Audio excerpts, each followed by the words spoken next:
All right. With that said, let's get started. I'm not gonna wait a few more minutes for a few other people. I think there are a few people that didn't join. So they'll join. We'll just start it now. So Java is a object-oriented programming, and we will be covering more, I would say, mostly two of the pillars from object-oriented programming today. And that will be something that will allow you to use some of this OOP feature that will make you more efficient with your code. And why do we even follow OOP when we can write code in a single page? So we'll talk about that today. But first, I would like to test some knowledge for you guys before we get started. So I'm going to start posting questions here and I will pick who's going to answer it. Okay.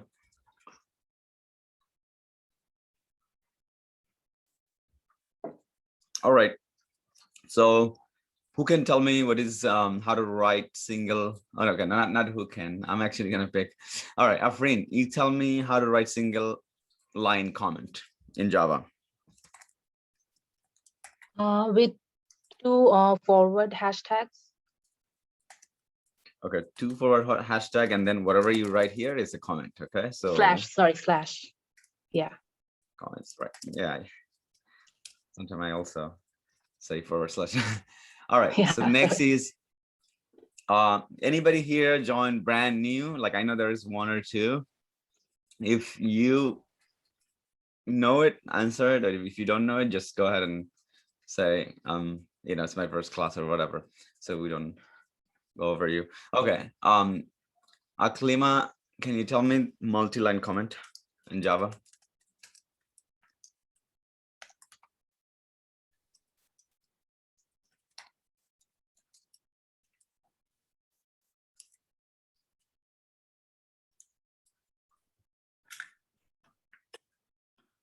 Can I say? All right, go for it. I just want to try because I've been trying to practice yesterday. It's like I don't know what do you call in it's like a 1/ and the star underneath. Okay. And then when you end that multi-line comment, then you can star on the top and the line on the bottom. Okay. So whatever you type here, you can tell me the term, I would write down too. Yeah. Perfect. Okay, so whatever you type here, it's your comments, right? Okay.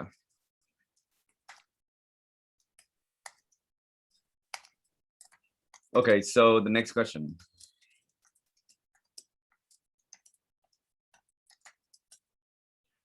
All right, let's see, who can I choose in this case? Arifa, can you tell me why do we write comments in our code in programs? For our coworkers to see notes or developers. Okay. And also for yourself, 6 months later, can you recognize your own code? That's the question. So that's good. I mean, you got it right. But a few more things about comments is that sometime when you write code, you kind of feel that iffy, like, oh, I think later if I come back to this code, I will not understand what I'm doing. Or sometimes you do pretty sketchy with your code, meaning you do something that you yourself feel like somebody else will struggle to understand.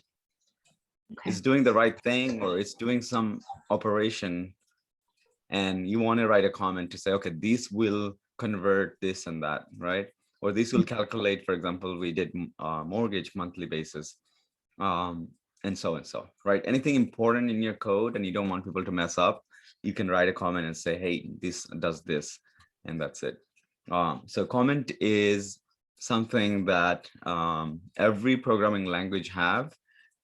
Java, in a way, to comment in Java is / for single line, and then multi-line we have the /start and then // multi-line, you write it when you have a paragraph, when you have more than one line.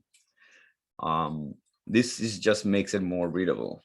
If you have / front of every single line and you keep adding it, it's just more work. So it's all about efficiency. Engineering is all about efficiency. Otherwise, engineering wouldn't exist. Okay, so I want to write a string variable, okay? And for example, I want to assign a value to something, right? Okay, so let's go into variable. I want to say,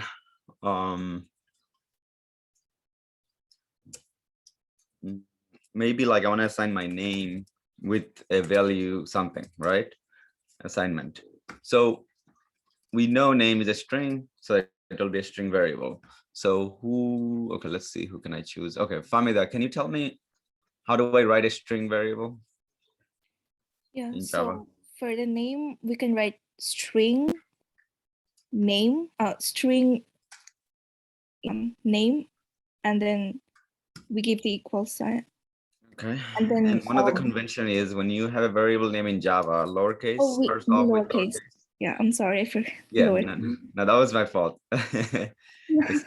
So no problem. And then what's the name? Yeah, and then in double quotation, we give the name, like Okay, so yeah, for me down. Yeah. and then anything we're missing here? Semicolon. There we go. That's Yeah. very important. Yeah. All right. Next one is, so let's say, okay. The next one is gonna be, okay, for Jana, can you tell me how do I write a int variable? For example, let's say I wanna put a lucky number, which is, lucky number is, let's say 7 or 7. How do I make that into a variable? Integer int Int, and I equals 7. you don't have to, oh, you want to do I equals 7, but I said lucky number is my, Oh, so let's say I'm gonna start off you with, and then let me know if it's correct. Equal to, is it good? so, yes. Why do you think so? Just read the line one more time and then tell me. There is more than one issue here.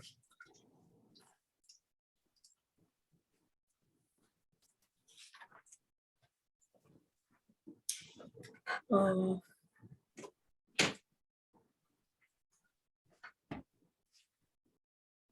less than Anybody? equal less than. May I jump? There is a space between lucky and number. You should Okay, consider. so if I do camel casing, so for example, the space, remove space, is this still correct?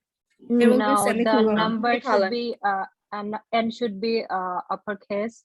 Yep, that is camel casing. And Then somebody there should be mentioned, a semicolon, your favorite thing. there we go. Yeah, that's it, semicolon. So here is the deal, right? This is called camel casing. So I'm gonna talk about, I don't know if I covered this, right? So let's say my name is, let's say Joel, right? For example, this is camel casing. And you may say, okay, but if I just don't do that, it still works. Yes, it's true. It'll still work. But then there is a convention for everything, right? In your workplace, chances are everybody is using camel casing is because this is a pretty common Java convention, right? Everybody try to follow this convention for readability, right? When you read this, you can easily read it. Now, compared to that, if I just do this, and it'll simply sound like a string and characters, it doesn't add the readability, right?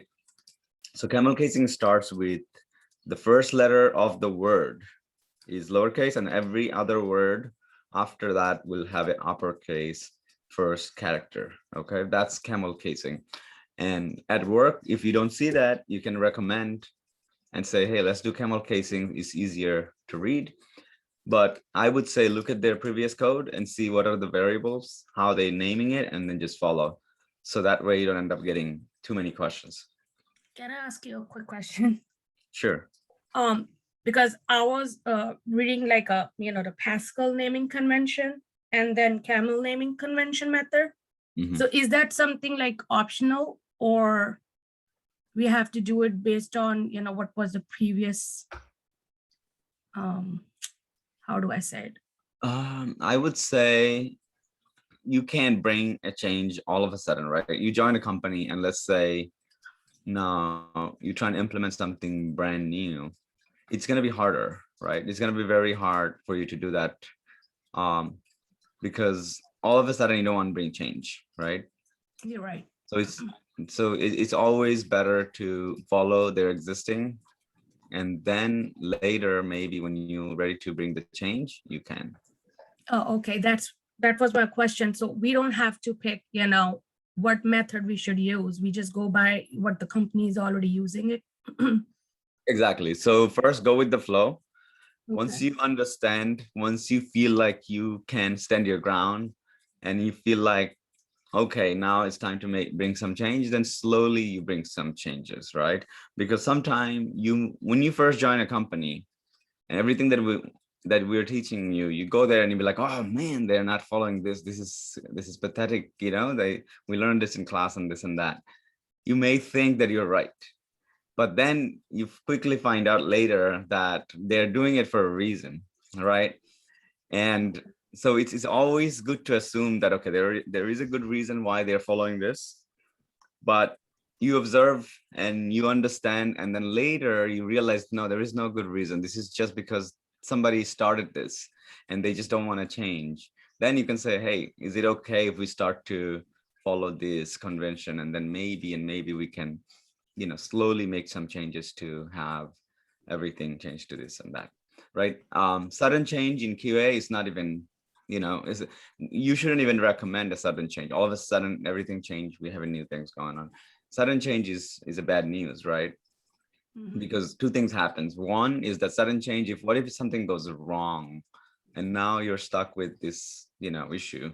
Or the other thing is that everybody else in your team will be like, what, and it has been working all this time and now we have a problem.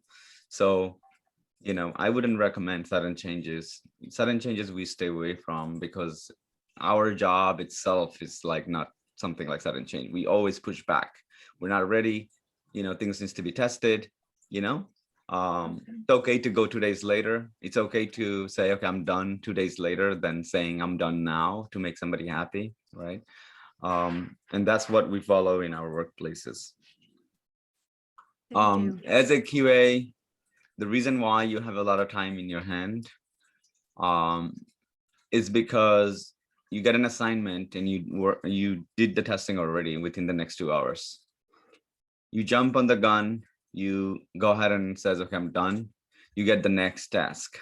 You just made a mistake right there, right? You shouldn't be jumping on the gun and say, I'm done in 2 hours. You should probably stick to your original estimate. If you gave them 2 days, then take your 2 days.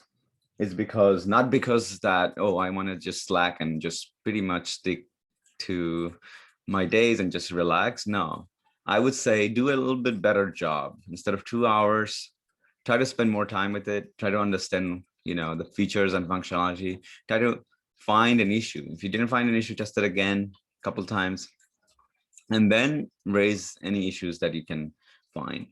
That is more important than saying, okay, I'm done, and then you go ahead and take on the next text, and now a few days later it went live and there is a problem, right? It's better to be safe than sorry. It's better to be taking more time than not, because if you join a company and 2 days later looks like your boss is liking you, is because you finish everything in like a day. You finish all of the tasks, whatever they gave you right away, everything is good.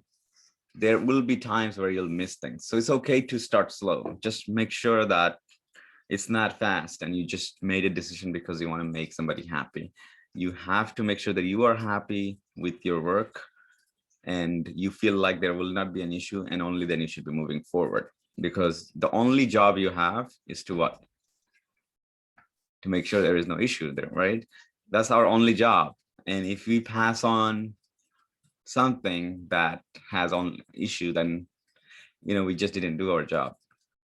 So every time you test something and you said, okay, it's good, you're signing off, right? You're stamping it pass. Okay. You ever seen a box that came back with says QA pass, something like that? Similar to that, right? You're going to keep on stamping and say, okay, QA pass. and moving forward. So always take your time, don't rush into things. All right, we got the int variable, string variable. Let's talk about, all right, these are two important ones. I don't want to go into more deeper than that. There is variables for character, Boolean, and there is, we definitely should cover Boolean. Okay, so let's say I want to say something like false, like for example, variable name I'm going to give you guys, which is, let's say let's say I didn't pass something or so. Okay. So let's say some of you guys here, right, didn't do the homework. So homework, for example, right? And I want to set this to false. How do I do this in a variable?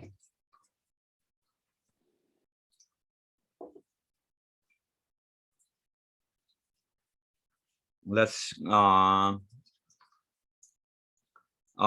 me pick someone actually. So for here,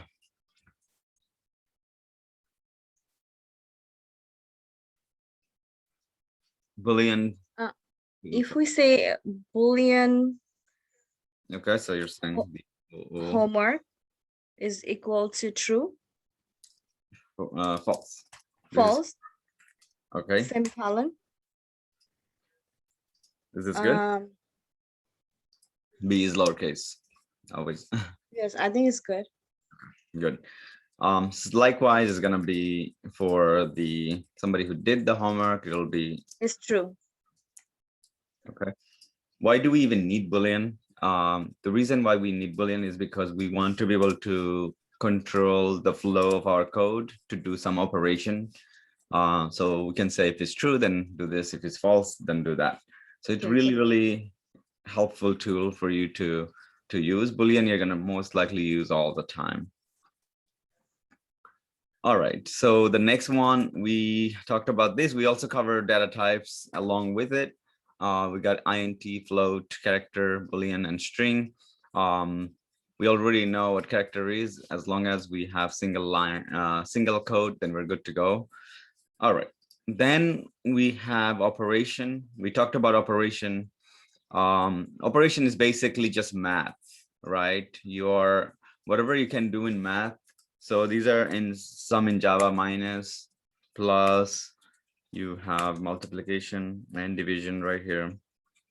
Division, and then we got remainders, okay? Any question in all four operation? Anybody here? Any question before we move forward? And this is, we're just reviewing things before we go into a bigger topic. Obviously, without this basic blocks of programming, you will be lost into the bigger topic. So that's what I'm trying to cover today before we move into the advanced. Okay, so it seems like everybody's good to go with that. Now, if and else, right? What is the structure of if and else? Like when I want to, let's say, do something, if somebody did the homework, for example, right here. So if they did the homework, this is the condition, right? And then I want to print something. So I'm gonna have somebody basically fill this out. So whatever. So in theory, if something is true here, then it will print this. So, you know, let me open up my IDE. It's better to actually type it there because here it's just continue to correct me. IntelliJ. Anybody here that did not download IntelliJ and was not set?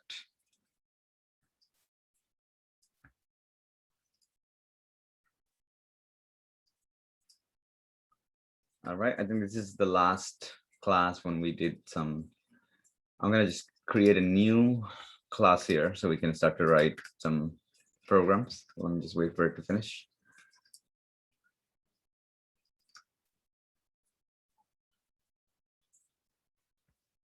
Anybody here that actually tried Selenium? I think one of you guys did send me. Nobody tried Selenium?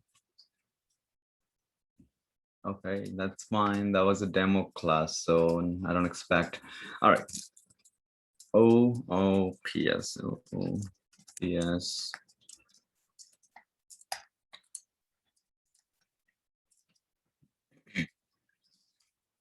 All right, so in order to execute, we need the main class, right?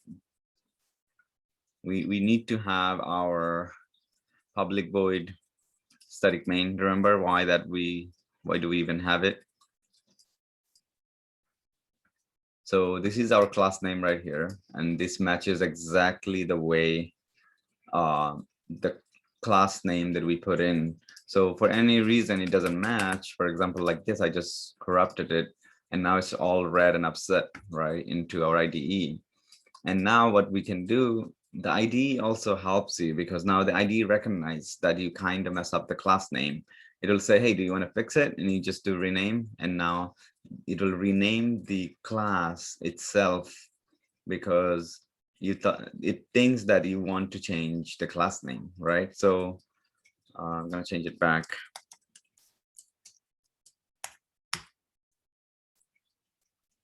Java, okay.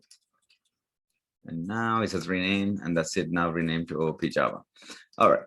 So just know that this is something that you can change. IDE will help you to do that. So main method, public static void. Anybody here? I'm going to choose someone. Let's see, Raihan, can you tell me why main method is needed in Java?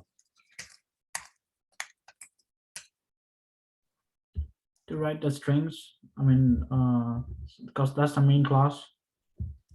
So if I don't have main method, what will happen? You just have the name of the class, I guess. But what if I just write something here? Let's say public void, and I'm like whatever, like let's say.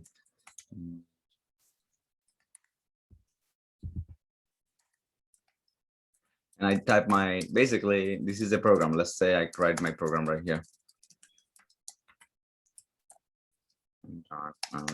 Don't print. Println. Okay. Okay, so I just wrote outside of the main method. Is it outside? Do you agree, or this is inside? Ryan. I guess it's outside. Okay. Now, the way it is right now, if I run my test, sorry, if I run this code, I want you to predict what will happen and why.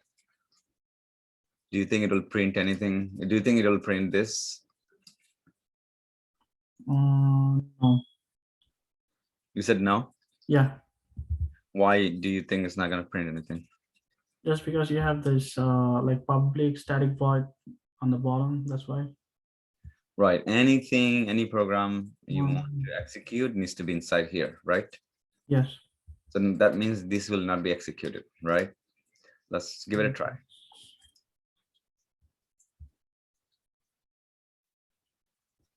See, nothing, actually nothing was printed. Now, if I want to print this, let's say I'm going to leave the code here. Let's say if I want to print this here, what do I do? You type the same message, system out print. So you're recommending for me to copy this and paste it here?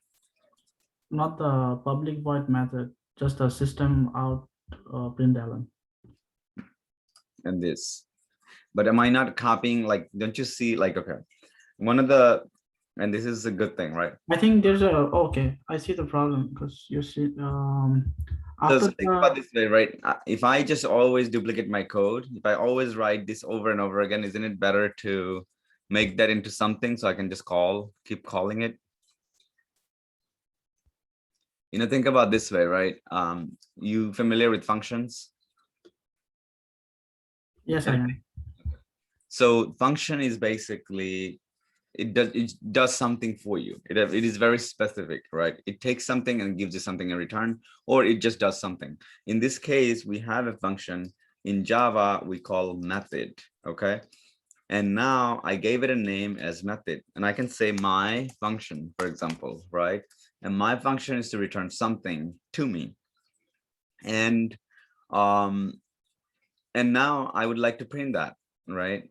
All I have to do is, because it is inside of the same class, right?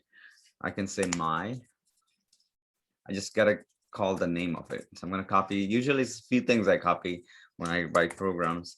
Is one of the thing is that you have to make sure that it is exactly same name. Okay, public, sorry, I said public, that's why it should be static. There we go. So now if I write something, if I go ahead and now it's printing it.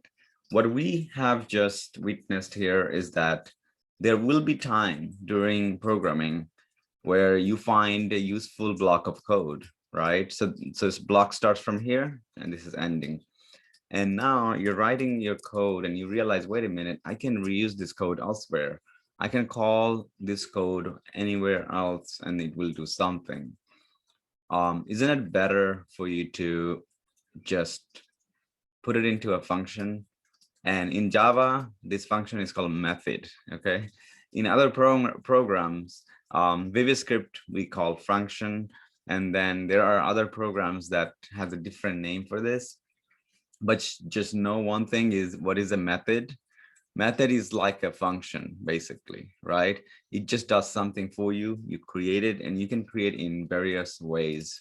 Void is because no return. But if you did have a return, then it would be something else, right? Then we would change this void to something else. And we'll talk about that in a bit.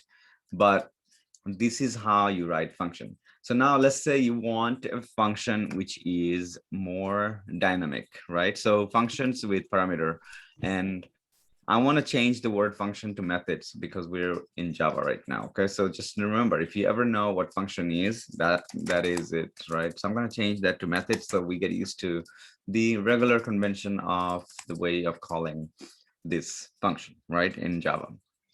So now let's say you want to pass on something. I don't want this to be, I want to use this method, but I don't want to like static stuff, right?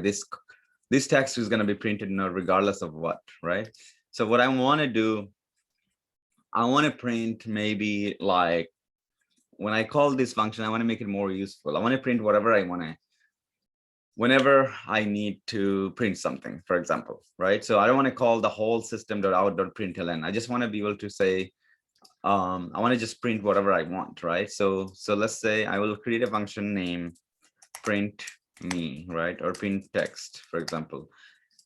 Okay, so I'm going to change this name real quick. And now how do I make this? How do I make this more like anybody can use in my workplace? This method, how do I make it so that way anybody can use? The idea is that if I write something here in between, what it will print that only, it will print that, right? That's the idea. And that is called parameter, right? So anytime in programming, you notice something like this at the end, okay? That is almost, this is like a method or function, okay? It does something for you. Just remember, as soon as you see parentheses, that's it. The idea of parentheses is that it may take parameters, okay? We call parameters. It takes parameters is because it does something. It takes something and then it does something for you. So now we're going to learn about parameters in method, and it will take parameter and return something. Okay, so let's say the parameter is in string, and I'm going to say name, right? String name is basically the variable. Okay, we didn't provide any sort of value to this yet. So all we want to do is like, we want to say, let's say good, right now is what, good morning, I believe. Yeah, good morning. And then I want to print your name, right? So plus name, and that's it. Okay, so now you see this guy is upset. He says, oh, what's going on here? And you go into this bulb, which is red, and it says remove one first parameter from method. So it's giving you two different idea. It's just saying that, okay, you have a parameter going on, it takes parameter, but you haven't. So if you want to remove it, so that's not a proper solution. You cannot just simply click on it and just, okay, I'm going to fix it. If you are taking parameter, then you should be passing the parameter. So whatever is your name, you basically just go ahead and type that in here using this, and then anybody else, for example, Raihan here,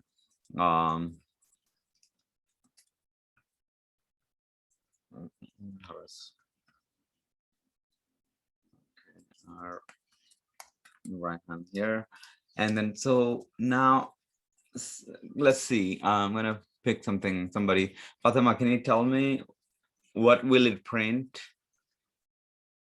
exactly, and how many lines of right here? Basically, see, before it was hello world. What do you think it'll print here, down here? Right now, it's gonna print good morning, Joel. Good morning, Raihan. Perfect. All right, so let's go ahead and there we go.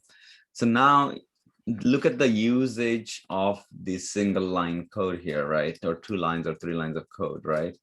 And basically the limit of this method is endless, right?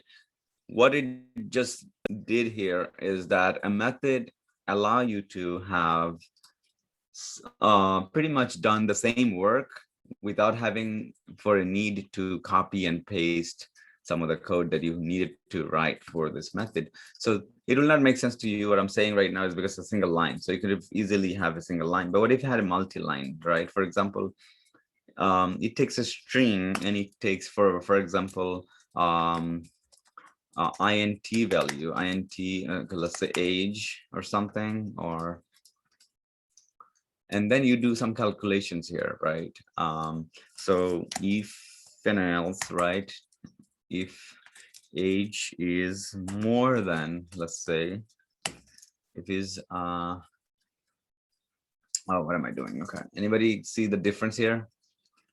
Why is it red? The first letter of the word age. There we go. Okay, that's how we start. So if age is more than 18, right, then I want to say, I want to basically do something, right? So and let's say I want to create a Boolean.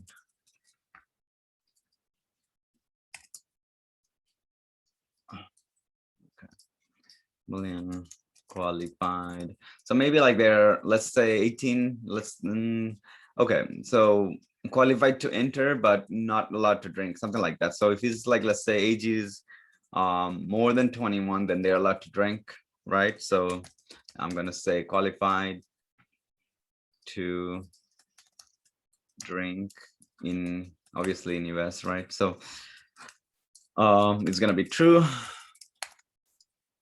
right? Think like we're creating a government related thing, right? So anything else, they're not qualified, right? So if this person is, let's say age is 200 years, are they gonna be returning for true or false? 200 year means he's already in the grave. Exactly. So it says anything more than 21. Anything less than that negative value is still gonna say false, right? So now we're gonna do something with this. If that's the case, we're gonna say good morning, this name, and we're gonna say you are okay, so what am I doing wrong? Name plus you are allowed to go to bar. Oh, you're allowed to, or you were not allowed or allowed. Okay, so that's fine. You are. If that's the case, and then we can say true. Okay. You are. Okay, so then if it's true, we can probably create another string, but just say your status of going to let's see.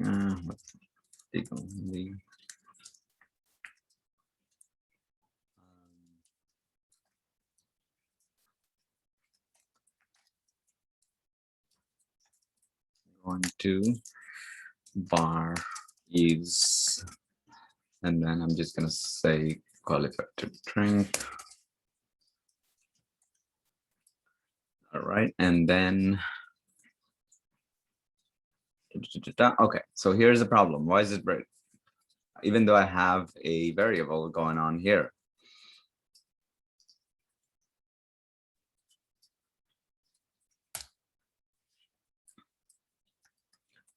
Now we have to create an instance variable because it's inside. We're not going to be able to call it outside, right? So I have to put this variable outside first, Boolean, and then I just remove the Boolean because it's already. Hello, teacher. Hello. I have some emergency. Can I leave for today? I will hear recordings later on. Okay, not a problem. You can later watch this video. And if you have any question, you can let me know. Teacher, we have a question here. If Sure. you use if and else first, then you also use the Boolean. Is that Boolean and if and else at a time we can use? I'm confused because we use if and else. Again, we use Boolean. My view is that maybe it's not possible. Both we can use at a time. Because I know the Boolean is a statement. It's true or false, but yes. But also you use if, then it's true, then if it's not true, then you can use else. But before you use Boolean. That's why I'm confused. What is the rule about here? Okay. So let me explain the code. So here's the thing, anything that is, if like everything that we touch in terms of Boolean, string, you can combine and make a good use of it as long as you need to do that, as long as you're not violating the way the code should be written. So for example, number 4, we're declaring a variable already, okay, and we're saying that it's going to be a Boolean in the future. The value is not assigned, okay. So here it's an instance variable. An instance variable, you don't have to assign the value right away. And the idea is that later you're going to be able to assign a value. Then what I did is, because I already identified this variable as Boolean earlier, I don't have to put it again here. I can say the assignment is true as long as somebody who is 21 and over. Okay. In if and else, Boolean is an essential. Right, we've been using Boolean for if and else because every time you put something in here, it's a Boolean, right? It's age is more than 21. What is the return type for that? We are doing a comparison, right? We're basically comparing two different number here, right? We're saying if age, for example, you pass on 5, is it more than 21? I don't think so, right? So it's going to return false. So Boolean is an essential tool for if and else statement also. Moving on, now that we have this message needs to be printed, it's more than one line. So imagine like you copied and pasted this all the time throughout your code. Now you can have a single word, right? Print text will do whatever you want for it. Here, I'm going to show you the error message. Why is it red and upset with you? Anybody here wants to fix this? So you see this is a second parameter. So we have parameter 1, parameter 2. Anything that we have to do in this case? You have to put a comma and add a second parameter in the parentheses. Okay. Second parameter. Okay, let's do it like this. Let's say age is, first age, I'm going to say 30. What do you think? Is it going to work? No, you don't put it in the quotes. Why not? Because quotes are for strings, no? Yeah, but you see, I did it here. The parameter. Name is a code. Sorry, name is a string, right? That's an integer. Okay. Yeah, so for integers, you don't put it in quotes. Yeah, but what other ways can you find out if this is a string or not, right? What other ways? You see it in the initial function that you listed. Right here. There we go. Yeah. This is what I wanted to hear, because you want to know what this type is, right? If you didn't look at it and you would be guessing around, first you would try with maybe string, and then second you would try with the integer. So it's better to just look at directly to the source and just make the decisions. So let's say, for example, in Raihan for today, he's 17, let's say, right? And then see what's the deal, right? So, and we can do more. Then this function can go beyond. This is just for learning purposes. We're creating something smaller, so we don't spend too much on something. Let's see. Okay, so notice how pretty much legal qualification we're going to bar is true, and then for right hand is false, right? So just know that anything that you have a good use, if you've written more than 2 to 3 line of code, and you feel like you need to create that into a method and parameterize it, so that way it is reusable, right? Reusable means it's also maintainable. Any questions on that? Anybody think I need to explain that, why that is the case? If it's reusable, is it maintainable? It's more maintainable, right? Is because you have less code. Compared to this, I would have to copy the whole thing and paste it for each guy, right? Each one of us right here. So imagine like I have to go through like a list of 100 people, right? And just keep, based on their name and age, keep saying yes or no, right? And I would have to copy and paste this 100 times. That is not efficient code, right? So that's whatever you just learned today, right now, it's method with parameter and method without the parameter. In the beginning, if you don't have anything in here, right, that is a method without a parameter. But if you have something in here, you have to pass on. The first one is a string, so you pass on string. Anything, the next one is comma, you have an integer, you pass on integer. And that's how you create a method with parameters. Okay. Let's go into the next thing. Okay.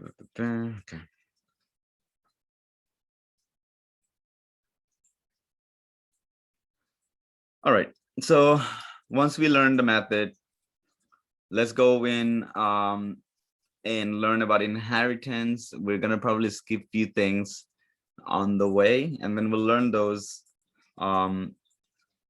after we cover inheritance. Inheritance is pretty important because when we go into Selenium, we'll probably do a little bit more with that.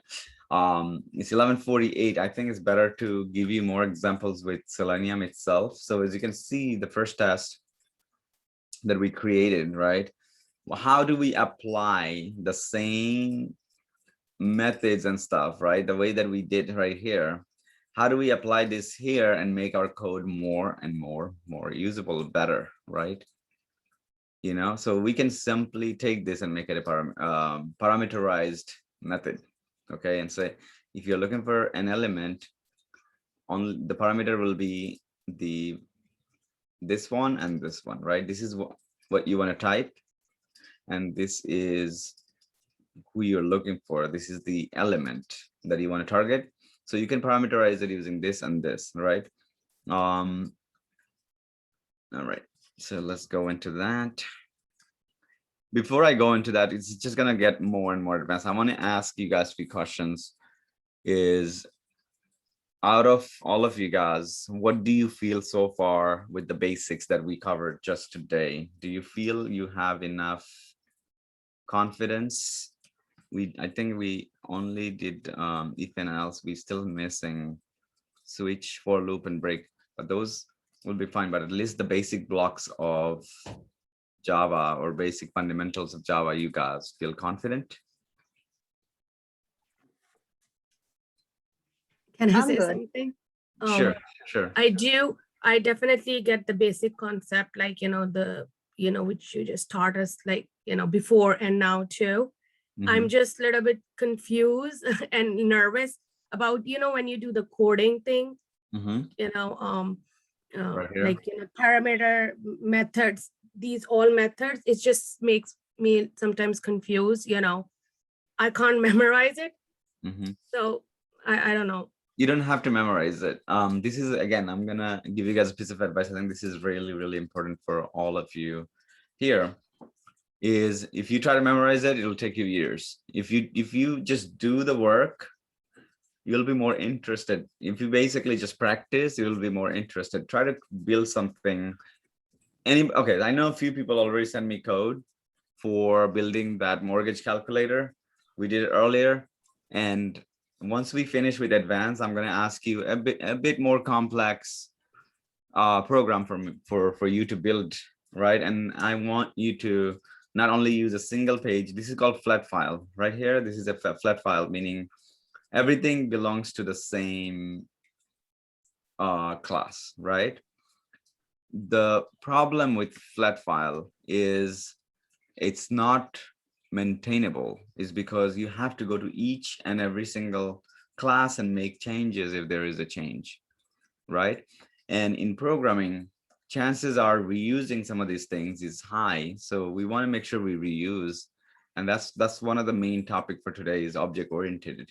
If you are using object-oriented programming, which is Java, and you create a flat file for your program, it's not efficient. And it's not also about the efficiency. You have less 1100 test cases, you automate it just like this one. And you notice that these right here up to 14. So maybe like these 3 lines can be reused, right? Going into because all of the test case will have these two involved. Going into this website, click on register, and then entering maybe password and username. Maybe like up to this much is going to be common for all of your test case. If you're doing registration check, right? If you're going into the registration page, maybe this is going to be common. Is it efficient for you to copy and paste this every time, right? Even I think like up to from here to here is reusable. It's going to be efficient if you just create a method and then call that method in here. So your code is going to look more cleaner. And not only that, inheritance is another part, which is the backbone of object-oriented programming, which will help you, because what you're doing with inheritance is that you're writing your stuff somewhere else. Like this method, we're going to create it somewhere else and calling it here to make our program more and more, I would say, commercial friendly, right? When you're out there writing code, when you're out there writing your tasks, you want to make sure that you're using efficiency. Otherwise, it defeats the purpose of automation, right? If you're doing it, this is like a manual test case to me. What I see here is manual test case here, because time to time you'll come here and update that, and you need to update it and it require more work. If it's automated test, it shouldn't require a lot of work after you build it, right? After you create it. All right, so let's learn that. What are the 4 pillars of OOP? And that's the thing, right? Today's main class is OOP. I'm going to pull out pretty much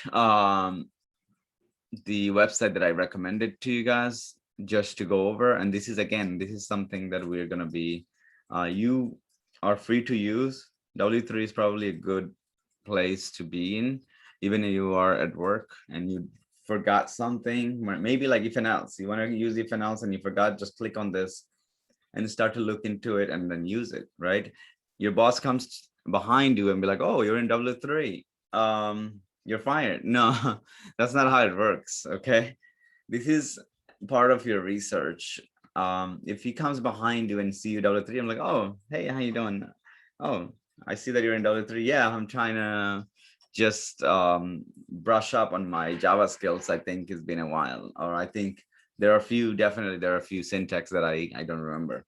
And that's totally and perfectly fine.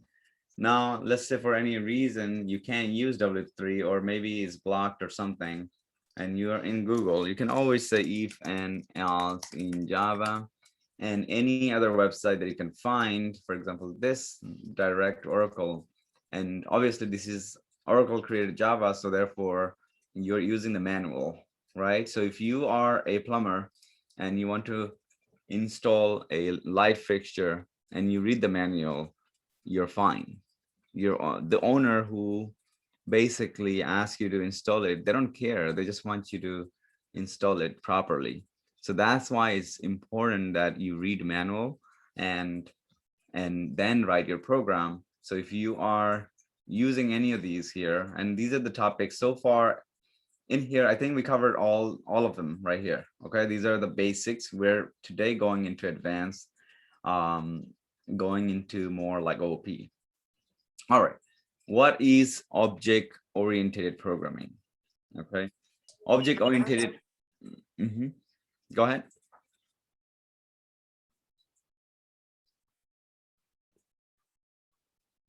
All right, if you I don't know if you're muted. If you're speaking, just unmute. Also for the future, you can raise your hand because I can see, I'll be able to monitor that on my side. If you raise your hand, I'll give you the opportunity to ask questions, because I'll monitor during my class. In the beginning, when I started, I was only having a single screen. So using the single screen is hard to monitor. So now I can monitor. So if you have any question, you don't want to interrupt, go ahead and raise your hand and I'll give you the opportunity. All right. OP makes your code faster to execute. OP provides clear structure for programming. OP helps keep your Java code dry and don't repeat yourself. This is a very, it's in quotation, right? Don't repeat yourself. In programs, if you repeat and repeat, that means you are not doing right. If you realize you're repeating, that's when OP comes to rescue. Make sure you use some of those concepts. And OP by itself means is that it has ways. So OP program is basically procedural programming is about writing procedures or method to perform operation on data, while object-oriented programming is about creating objects that contains both data and method. Okay, so what we're saying is that we're going to create blocks of code and we're going to be reusing regardless wherever we are. You could be in another class. Just now we just learned about having a single class with an object. For example, this thing, right, is a method and we're calling it. But what if this guy was somewhere else? What if I want to call this into here? Okay, and that's what we want to learn from OOP today. Now, one of the important thing is if you ever try for a junior position on programming Java, right, junior developer, and some of you guys probably will by the time we finish our classes, and I will probably put some of you guys into junior Java programmer, depending on who you are, how much you learn. And so one of the important questions they will ask, I think this is going to be third or fourth question, is that in OOP, what are the 4 pillars?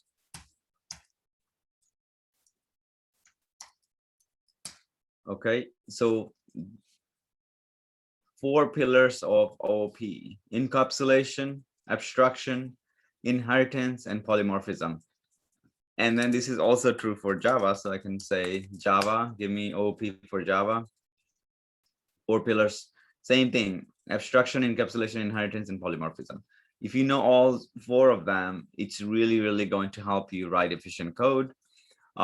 Today, I'll try to cover inheritance, only inheritance maybe, and then we'll go into the other 3 at some point: encapsulation and abstraction and polymorphism. Polymorphism is something that I would probably not going to do today.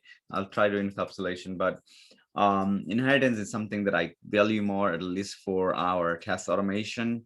It will allow you to be more efficient with your code. So we'll try to cover as much as possible into inheritance today. All right. So any questions on OOP? What is OOP? Okay, so no questions. That means we got it. Again, OOP is to just make your life easier, faster, making the code cleaner, and you are not repeating yourself, and you are creating less code but doing more work. Okay. All right, so that's good. Let me go into our inheritance. So in inheritance is basically we have subclass and we have a superclass. Superclass is something that we being inherited from, and then subclass is basically inherits from the another class. Okay, so let's create something. For example, let's say right here. I can create something new, or we can reuse this too to show the inheritance, right? So now, Teach, just go back to subclass and superclass one more time for me. Please. Sure. Sorry. Yeah, so subclass is basically the child class, right? The class that inherits from another class, okay? So now when I say the class that inherits from another class is basically, think about this guy right here. Sorry, this guy right here wants to use this thing that belongs to this class, and we want to call it here, okay? And then we have the superclass, which is being inherited from. This guy is a superclass because this is where it's coming from. Okay, this thing, this object is going to come from here. This guy is the superclass. Okay, and this guy is the child, which is the subclass. So now let's say when we run this program, and I'm just going to run it to make sure it works, and then we move into sometime I erase things from my computer and it just stops working. So I make sure that it's perfectly fine. Okay, so now let's say for whatever reason, don't I guess, like for whatever reason we want to call this function. Okay, how do we do that? Inheritance means is that you are inheriting some behavior from another class, right? Inheritance is attributes and methods from another class. So this is a method from class OOP Java that we can inherit to our subclass right here, okay? To our class right here. We want to basically, let's say line 31, I want to call, the way that I'm calling here these two, I want to be able to call this too. Okay, so I'm going to copy this for the time being, and I want to paste it here, and it's already upset. Okay, let me, all right, let's see. Okay, that's good. So it's already upset about this. It's red and whatever, right? So see, qualify static call and this and that. The suggestion here is not good, right? Whatever suggestion is giving me is not understanding. It's basically not telling you where it's coming from. So you see op.print text, and it's asking a question. If as soon as you say yes, it's going to fix it for you, but we don't want to fix from them. We want to fix it ourselves. So when you inherit a class, we use extends keyword. Okay, so if we're inheriting from here, we're going to be using extend. Okay, so we're going to say extends, and we want the OOP, and that's one, and now it's no longer upset. Okay, the code is perfectly fine. If I run this and you see how test pass, I should see like, okay, so let's go ahead and run it real quick and see the inheritance in action.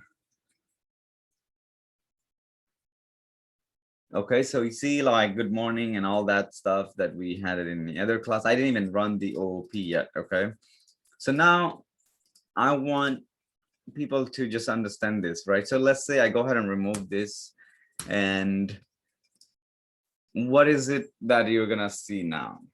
So what's gonna happen? This is no longer our main this is no longer our main class, right? It doesn't even have main class, right? So what can we so we think our code is gonna still run the way it is now that I removed the main class from the other one.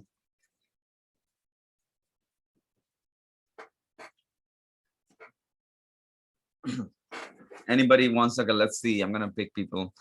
It's better to, okay, Rifat, can you tell me, this is my class where I'm calling some of the object or method that I created somewhere else. I created in OOPS, I'm extending it.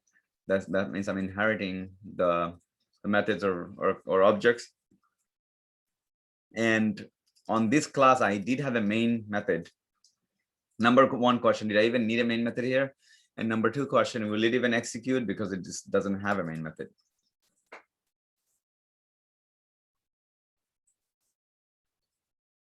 And question was for Rifat. So if you want to pass it on, just say I'll pass and I'll move it into somebody else. I can't hear you though. Sure, you're trying to speak, but maybe your microphone is not good. I don't know. All right, so we're gonna move on. In the meantime, figure out what's happening with your microphone, and then let's see. Mahin, can you answer this? I think Farjana.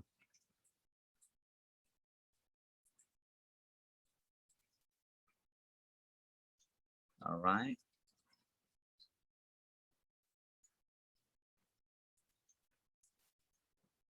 Tina, want to try?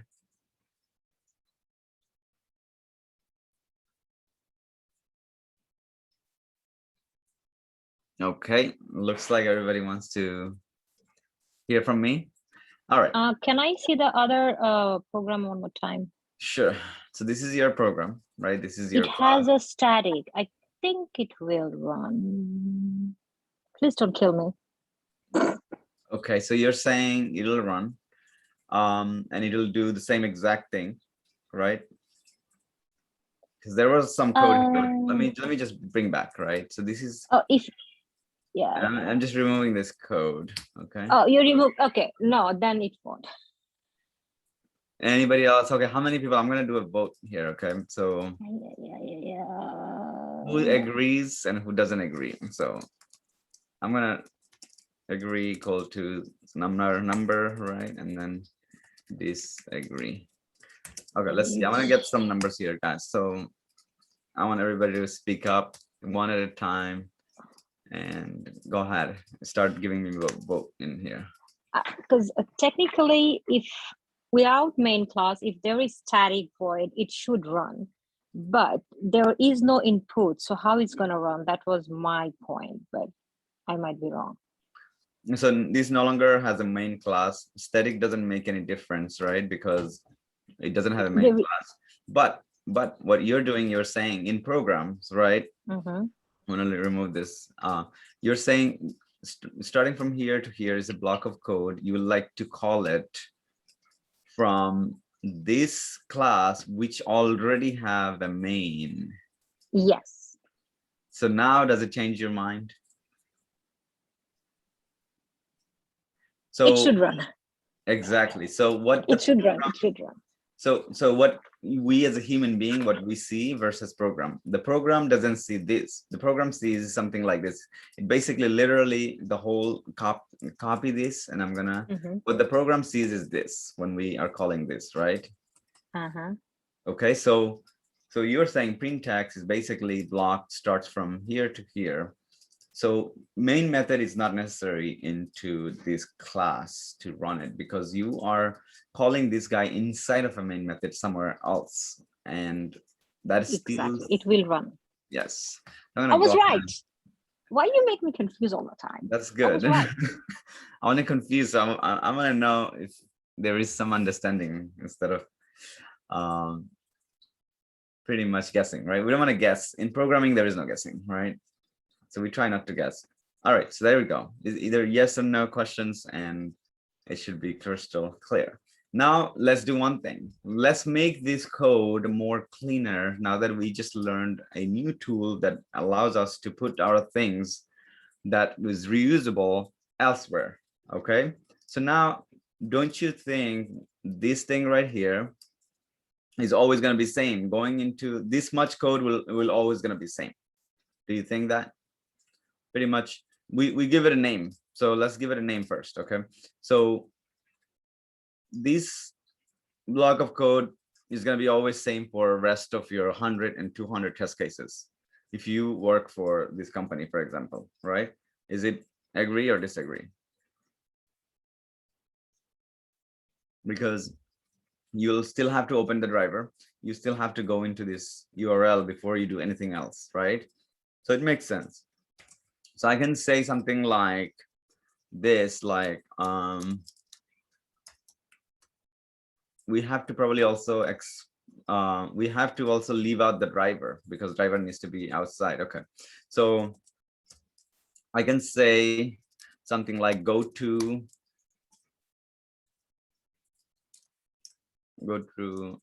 URL or something like that, URL, right? Something like that.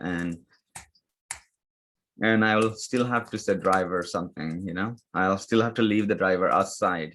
We cannot have driver inside, and that's the one of the thing, right? We still have to say web driver something like this. We still have to leave this outside. Okay, so this is already cleaning up half of our code. Okay, so let me go back real quick and take the previous code and do some cleanup now that we have a way to relocate our code. Okay, so you see how we're setting property and opening up. So let's say okay, this whole thing is going to be a method. So I'm going to copy this and I'm going to create a new method. So static void, and then I'm going to say driver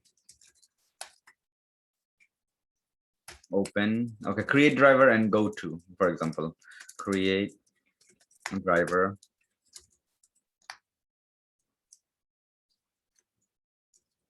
and go to. The first one, okay, so let me just place my code inside my block. So this is what we want to reuse. So the first guy right here is a web driver. So we're going to say web driver is the first argument. Okay, this is a variable that will be the reason why we're exposing it is because the other place we are using the driver. If it's not exposed, it's not going to be able to use. So now we don't have to say this. Okay, and then web driver is driver, and then we need the URL. Okay, so I'm gonna go ahead and make this also so it can go to any URL, and I'm gonna say string URL, for example. Now we have a perfectly reusable method that can go to any URL after opening the browser. Okay, so it will open browser and it will go to any URL as long as you pass on. Okay, did I get this correctly? Why is it even? Okay, good. So now what I need to do, I need to call this guy over there. Okay, this is just a demonstration of inheritance to, and I'm going to write this line first before I can erase. I just need to see what I'm doing. And so the first one requires driver. Okay, and we got the web driver. We don't need this. We just copied this line.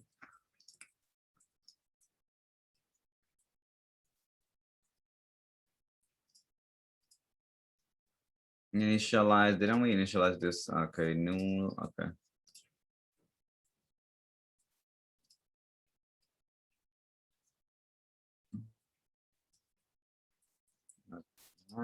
Okay. Didn't I?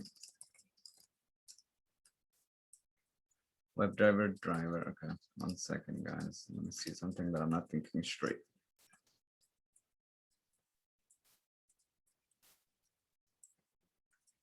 Okay, let me just go back to what I did right here. Create driver, and then we have web driver is equal to new driver. This is fine.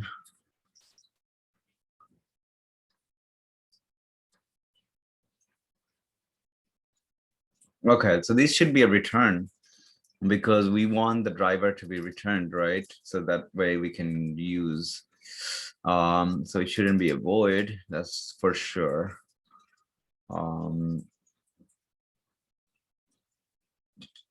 Okay.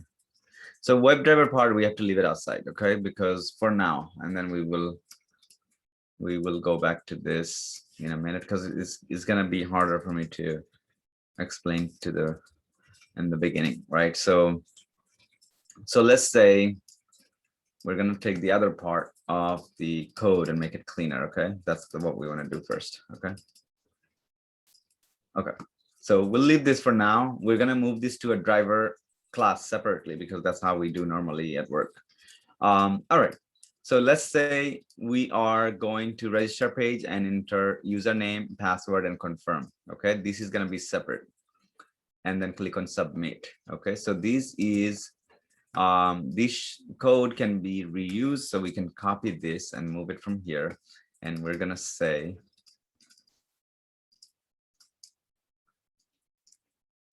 let's say go to register and enter credentials, right? So you already enter credentials, and we're going to say valid or invalid, whatever. It doesn't matter, valid credentials, because it will work on both cases. Credentials, I don't know if I got that spelling wrong here. Let's see.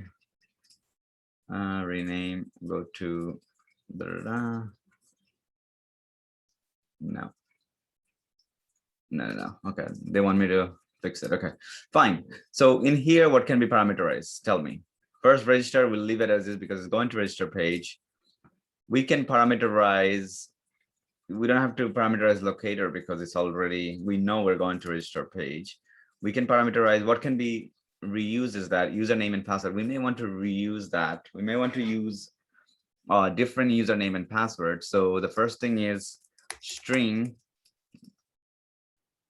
Okay, and then we can say user name, and this is your username right here. And the next thing is password. Password is also a string, probably, right? Password, and then you take the password. Oops. Password, and then password. And then submit, we can leave it as is because we know for sure we're going to register page, right? And then we're entering this too. The only difference here is the username and password. We may want to try username and password differently. That's why. So now notice the driver is still upset. Okay. So we need to still provide a way to have driver. Still, we need to be able to somehow pass the driver on, right? So it has 3 different parameters. So let's see how we can use this. And we already erased the code, right? Okay, expected. Okay, that's fine. So here we want to use this, and driver is equal to driver, right? Because this is the same thing. Username should be whatever we want, right? So in this case, we can say username, whatever we want, and then we can say password, whatever we want, and still will work. Okay, so now username, I want to say something like let's say autotest@gmail.com, for example, and the password is autotest@123.4. Okay, and then we'll learn something also about the email, because every time we log in, it'll be same email, but how can we make it different? So these two I'm going to remove. We no longer need. This was for demonstration. So now we can see if this one is being printed, because now we want to be able to do that, right? So, and notice the code shrinked because of the single line was moved. A lot of code was moved here, right? So look at the clean. You have the name that is relevant to what we are doing. We just created ourselves a method with 3 different parameters. So go ahead and run it to make sure it works before we can even do anything else. Okay, so it did, right? So you see auto user.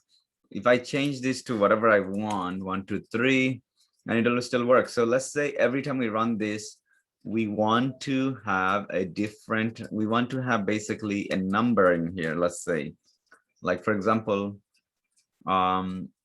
let's create a dynamic Let's create a email. So for example, string dynamic email, right? The first is going to be some sort of things like, let's say random. The first is going to be a random number, or let's say your email is going to start something like this: auto test plus a random, random number, random num, any number, right? And then at gmail.com, something like this. And I'm making a lot of mistakes because I want you guys fixing it. I'll start by this. This is where we got to do the fixing. Random number is going to be a variable, so we don't need that. And then we have this. Okay, we still have a mistake right here, and that's it. And this is the way that we're going to create a dynamic email. Where is the random number coming from, right? So we can use pure Java for this, right? And this is where Java is going to come and rescue us. How do we get a random number? There is different functions that we can use, or we can actually go ahead and create something in here so we can call it, right? Because this is a very good use of our basically so we can create a method for sure, right? Or we can, let's type it in here and we'll move it into method later. So int random num. And there's many ways to do this, right? So okay.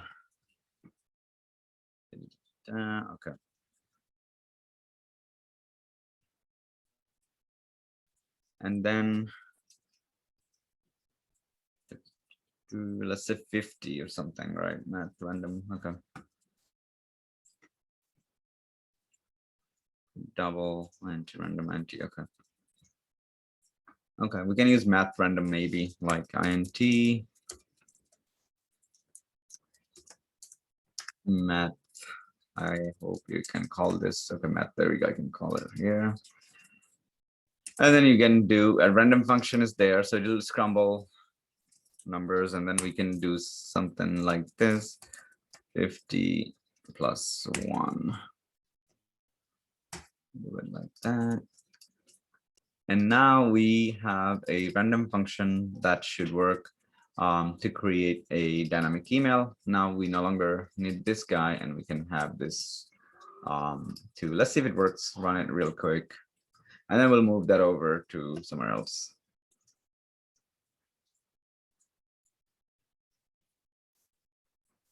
Okay, so it did like a 14 or something. Oh, okay.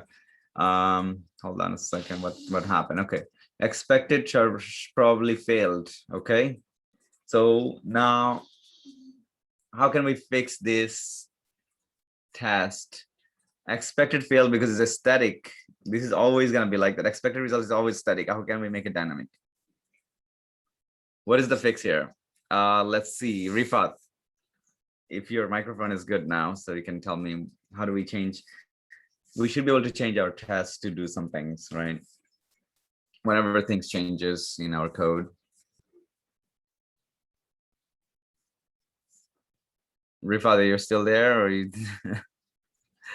If you don't know the answer, just say no, it's fine. At least I know that you're listening, right? And your microphone's still not working. So if it's not working, that means, you know where the mute button is? There is a drop down looking, down arrow we call chevron. You click on that and check if you're on the right microphone, and then it should probably fix it. Okay. Okay, let me go into, let's see who okay, Syed. Yeah. So how can I fix this test? It's failing now. When I update it to use a random email, it's still expecting to see the auto test, right? This test, we did this a couple of days ago. and now it's failing. How can we update it? It did not find auto test, but we want to use the random one. I'm not entirely sure, honestly. Okay. So if you are inputting dynamic email that we just created, which will be always different email, always, okay? If you're inputting this information, how can you expect something else? You're saying this is an orange I'm giving you, but I want to expect an apple, right? Mm-hmm. So isn't it something that you should also expect the same, right? Mm-hmm. Because this is a string anyway, right? This is string.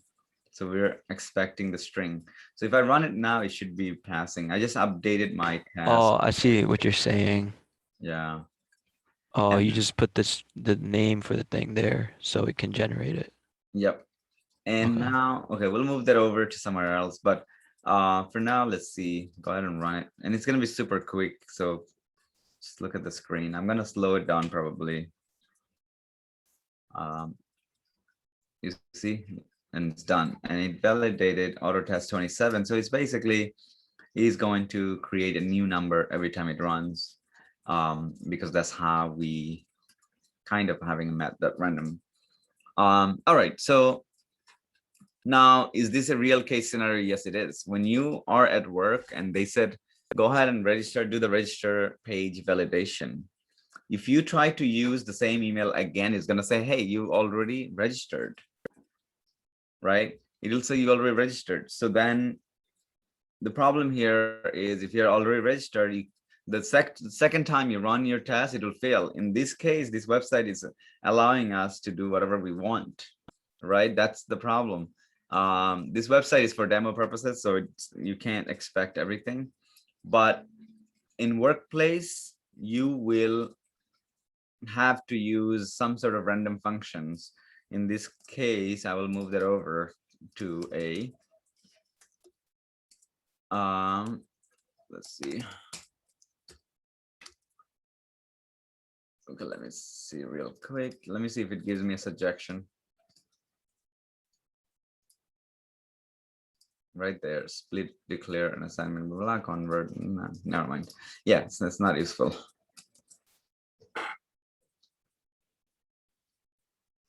And this definitely has a return, right? The return is going to be a number. So far, so good. If you guys understand this, then I will continue to make this test more and more readable and more work ready, production ready, right? So now let's say this code you can use for anything at all, as long as you provide a expected value.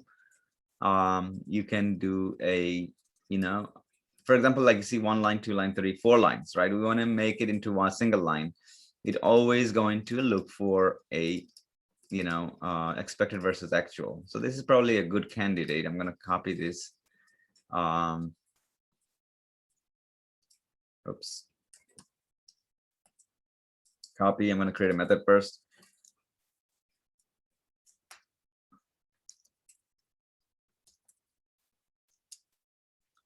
Okay, so I'm going to say verify text on page, right? So that is our thing. And the first one is expected value. E should be lowercase. And then we're going to say string. The second one is actual value, right? Actual text. Maybe it's better we just call it text. We're looking for text. All right, so whatever is in here is the one, right? So matches on page is returns like true or false. So basically what we have to do in this case, okay, so this is a Boolean actually, so I got it wrong. Okay. Boolean matches on page. That's it. And that's all we have to do. And then we still need the expected and expected value in this case. So string expected. So, and that's it. I'm giving it a relative name, same name basically. So now I can actually take this guy and go into my and replace this thing. But before I replace with a single line, Boolean is going to be matches on page. That's going to return true. And then string is going to be expected right there, expected results. This is the expected. And then we finish this. You see, now I can remove this. Okay.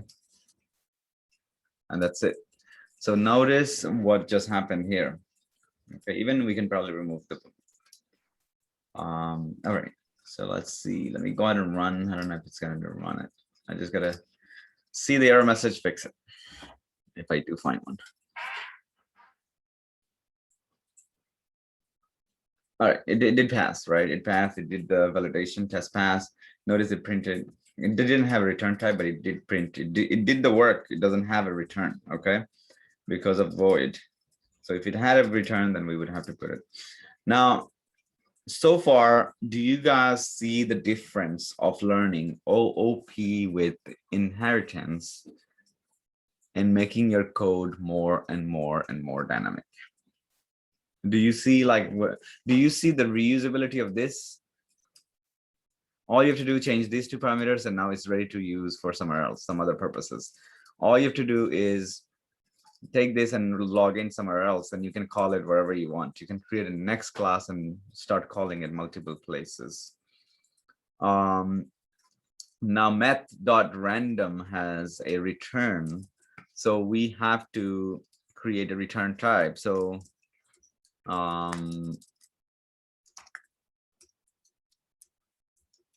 let's create a return type basically.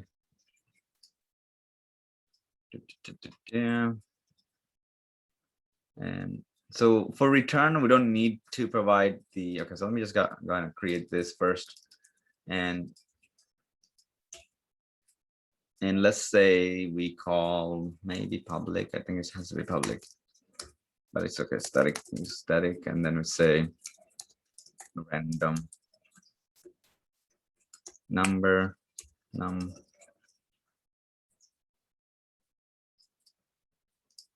Okay, and then random number, and then this, that, and so it's already upset and everything. So let's see how we can, is it created a static? Oh, what am I doing? Okay. So it's already upset. You see random type, make random type has a return. Okay, make return. So in this case, if I did void, it has no return. So that's the problem. If I do public and I don't need the void and I say return this, return an int, sorry.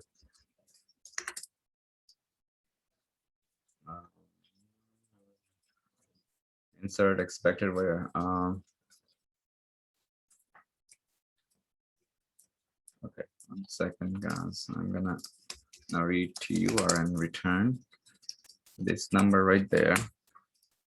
Let's see, it's upset again. Make this guy return int.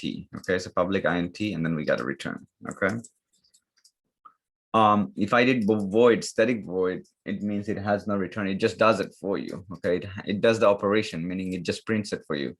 Now we want the value to be returned in int so we can use. Okay, so now I'm just gonna call this guy in my test. So here, all I have to do is this. Okay, and random number, make okay, we have to make a static. R is uppercase. That's why it's red. No, we have to make that static because that's what we have to do. int. If we use void is the one that doesn't have a return type. So look at this. If I do void, when you have a return, you have to provide a data type. Okay, so we know that we're getting return a number, so we have to put a data type. Otherwise, I would say void and get it over with, and that's where we have the problem, right? So we go back in here, and now you see it's perfectly fine. We remove that whole, confusing looking code. And now we have a single thing. We can, in addition to that, we don't even have to like even put it into a, we can just go ahead and directly do this. Okay. So now you see, like, we removed the extra line of code. What else? What else can we fix here? Looks good, looks good. And the driver, we got to move the driver elsewhere. And that's what we got to do, and expose the driver out so we can go ahead and, and maybe we want to take the print.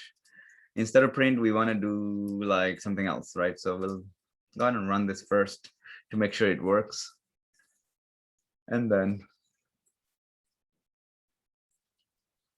okay, this time is 2. So what if you want to, let's say for any reason, we want to put a static wait. We want to put a wait as soon as it types it in. So you see how go to and types in and enters. You can do 2 places. We can come here and put a wait. As soon as it enters, before clicking submit, I can put a wait in here. So I'm going to put a wait for 5 seconds because we want to see what happened, right?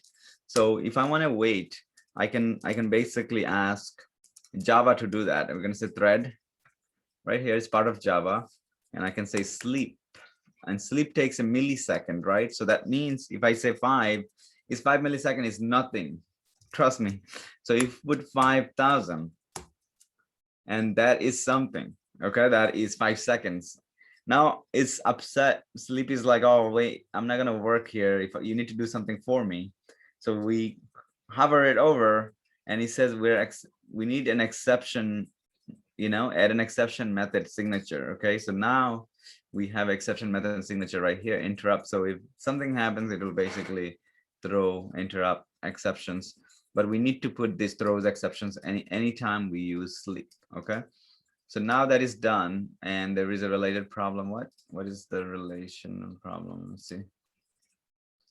Okay, and we need to add exception method signature. Okay, so this is what, if we are using the same thing, we have to put the same right here too. Okay, even though this method has it, we have to also put it right here. So let's go ahead and run it, and it should wait 5 seconds before clicking submit. So we should be able to move our screen and see what just typed. Okay, 1, 2, 3, 4, 5. Okay, I was fast. I go slow. There we go. And 5 seconds later, we're good to go. So now you may say, oh, okay, this is great. Now we can put wait if our browser is not fast enough.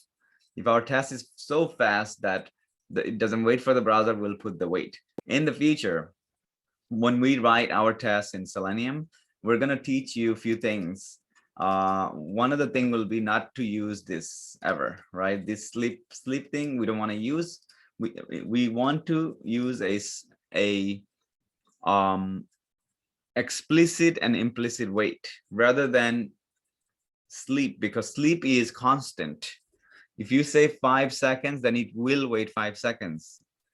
And in our test, we will use non-static wait, and we will go into that in the future. Right now, I don't want to confuse anybody here. So far, notice our test is pretty much nice looking than before. Now, let's say I want to quit the driver. I can probably move that out, and I want to move out this much, okay, to make our test more and more cleaner, okay, and making it reusable. So now if I create a separate class, I can basically use this, I can basically use that, and I can basically use this. Some of the things that I already wrote in the method, I can use over and over again somewhere else. And that is the main reason why we use inheritance, okay? Any questions, guys, before we dive in?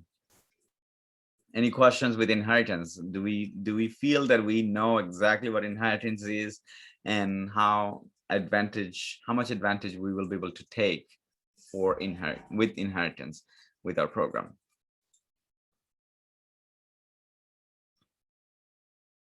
So we're all good. Okay, Hasina. Yes, actually I have a question here, that the static in random, where you get the method?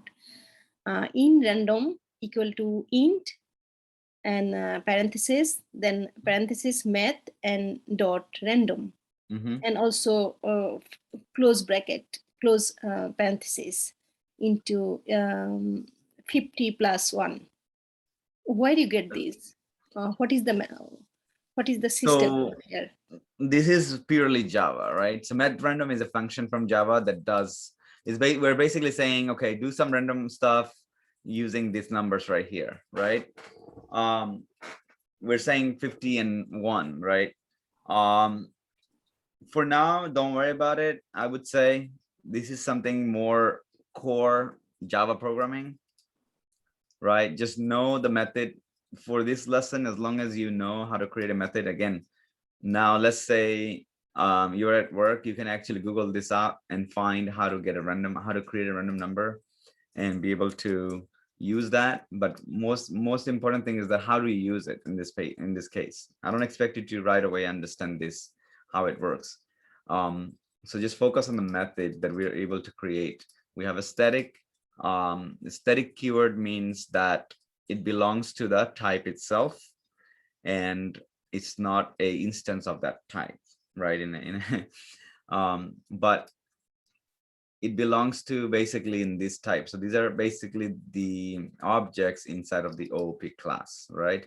And then void means we're saying, okay, just do the work for me, but don't return anything. Okay, so that's what so two things that we are using right now, void and static. At work, you'll probably use public, right? So let's we'll go into that, but for now we will continue to use static for this class. Okay, anybody else, any question? I think there is one more hand I can see. No, okay, that was yours. Okay, good. All right, so I just want to emphasize how the test looks right now, right? It looks pretty clean and neat, right? We can clean up the closing of the browser. We can clean out up to this much, and now you're gonna see even better looking code, right? So now at work, as long as you have a relative name, like for example, this guy, you give it a nice name and you move that out to where it belongs, you can use this framework for work. This is pretty much, I would say, as close as possible to how they use in workplace. Okay, this is probably close. We just have to make sure that we do a few more things to make it better. Now, remember, this was a Maven because it has a pom.xml, right? We can add something else to make this more powerful, right? How do we do that? So remember, verify on text, and this is just the if and else to verify something. But what if we want something better to verify? Now we can say, okay, look, let me go and get myself something that is more better. So I can go get JUnit. JUnit allows you to, and I'm introducing you to that. That means I don't expect you to know this, right? So I'm gonna go and Maven repository, I believe.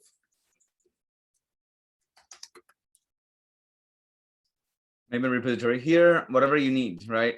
For your framework, and make something to do something for you. So in this case, we want better verification, kind of, right? So JUnit allows you to do that. So I'm gonna go get JUnit. I'm gonna do a search, and it says JUnit this. I'm gonna probably get this one, JUnit Jupyter. I don't want that. So I got JUnit 4.13. I'll take okay, this has vulnerability. Okay, I don't want to take that. Maven, I'll take the dependency from here. Copy.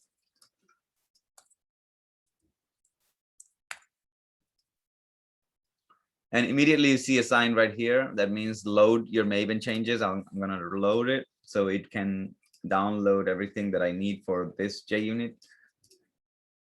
JUnit is for unit testing that developers use, and it has some method that you can use. Okay, just the way we built our method, it has also a method that we can call and use. Okay, so we can actually do that. So now that JUnit is finished, right? The same line number 13 we're going to replace with JUnit method. JUnit has something called asserts. So you see, like it's coming from Java language. Okay, JUnit right here, assert. Okay, JUnit, and then assert equal for comparing. We need assert true because this returns true, right? If it's working. So assert false. Okay, let's see. Assert true, Boolean condition. In this case, this guy is right here. Okay, and that's it. This is now replaced.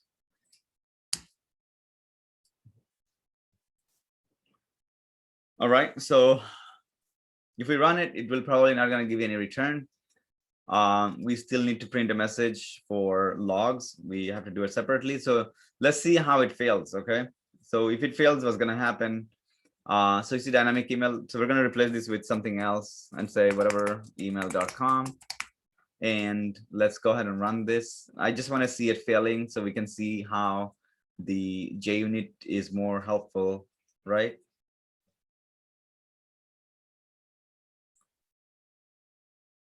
Auto task 15, that's what we're supposed to, and there's a 5 seconds wait for us to see how it works.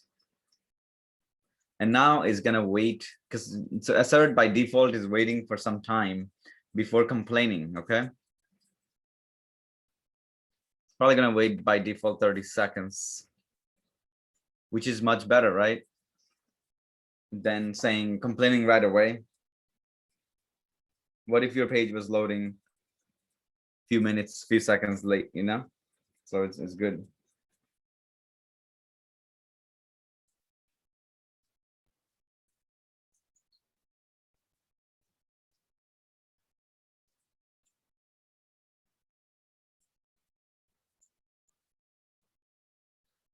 All right, and what, didn't finish? What's going on? Okay. Okay, never mind. It stopped. Okay, it stopped exactly. I don't know why I was waiting, but it stopped at this. So as soon as like this didn't meet line number 13, it stopped. Okay, that's what assert does. We have to use the other one. It's called verify, right? So that's exactly what's going to happen if you use assert. There is a interview questions here. Is that what does assert do and what does verify do? Assert will stop exactly at the line where the exception happens. The exception here is, it'll be pretty readable exception. So let's go and read that. And interrupted. Did I interrupt the code? What's the deal? Okay, 1 second. Version, okay, info CDC implemented for version 98 of 93. Okay, exception in thread. Java language assert. Okay. So looks like we have a problem with our, let's see, unable to exact match CD version and closer version. Okay, let me I've never seen this thing, so I'm gonna go ahead and try this because we're using probably a higher version of JUnit, and maybe that's the reason. But let's see what's the deal here. The version of Chrome has not been tested.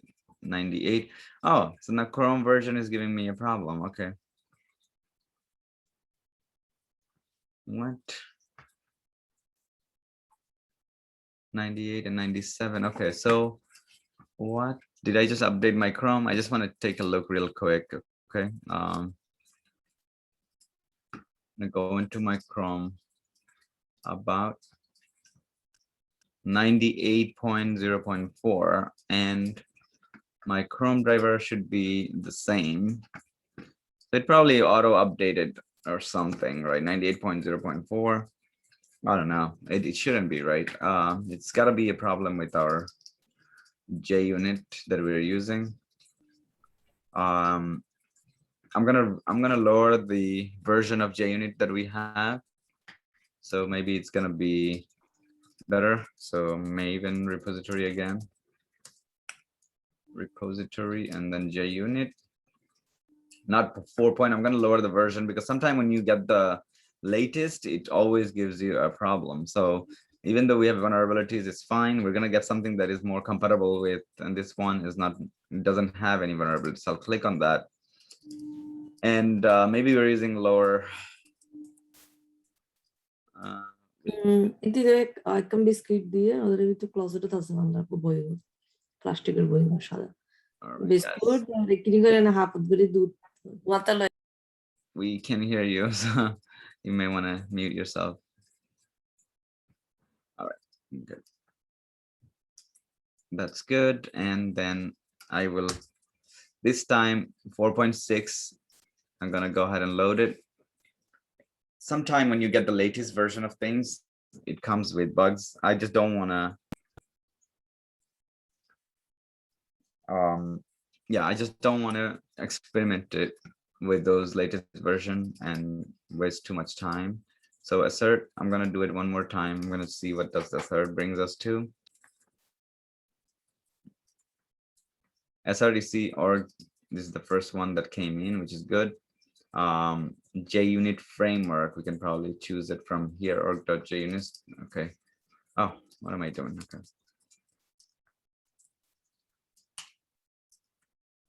Assert, and then it should work probably now better. Let's see. Let me just go ahead and run it real quick. And in the meantime, let me ask questions. Now that we're creating the frameworks, right? As you can see, like we started off with the basics, like just Java only, and then we went to the point where we have multiple things going on. We have library like JUnit, we have library like Selenium, and we're going to continue to add things that is necessary for our framework.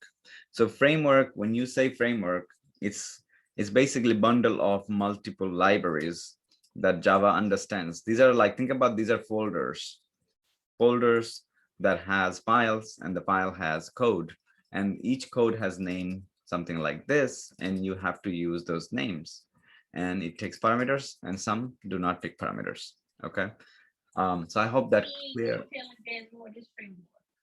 My brain is completely mushed like If you're asking a question, talk a little bit louder. We can't hear you though. If you're get close to your microphone and then ask. Oh, really? Yes. What is our framework? Just go over there because I'm Okay. writing what you're telling. Sure. All right. So up until now, I guess like we're just going into framework. We're going to create more than one framework before we can say we are good with automation. Let me break down a few things. I think we got to go into a bit more explaining in terms of what we're trying to accomplish. What is our goal? So number one, we learned Java, or we're learning Java and basics, right? And we're going to go a little bit advanced, right? Once we do that, we're going to want to learn test automation. The reason why we're learning Java is because we want to learn test automation. In order to do test automation, you need to be able to write your test efficiently, and therefore you need a framework. You can write a flat file just like the way that I showed you in the beginning, or you can have a framework that does few things. For example, you got Selenium that to control browser. Okay, simple as that.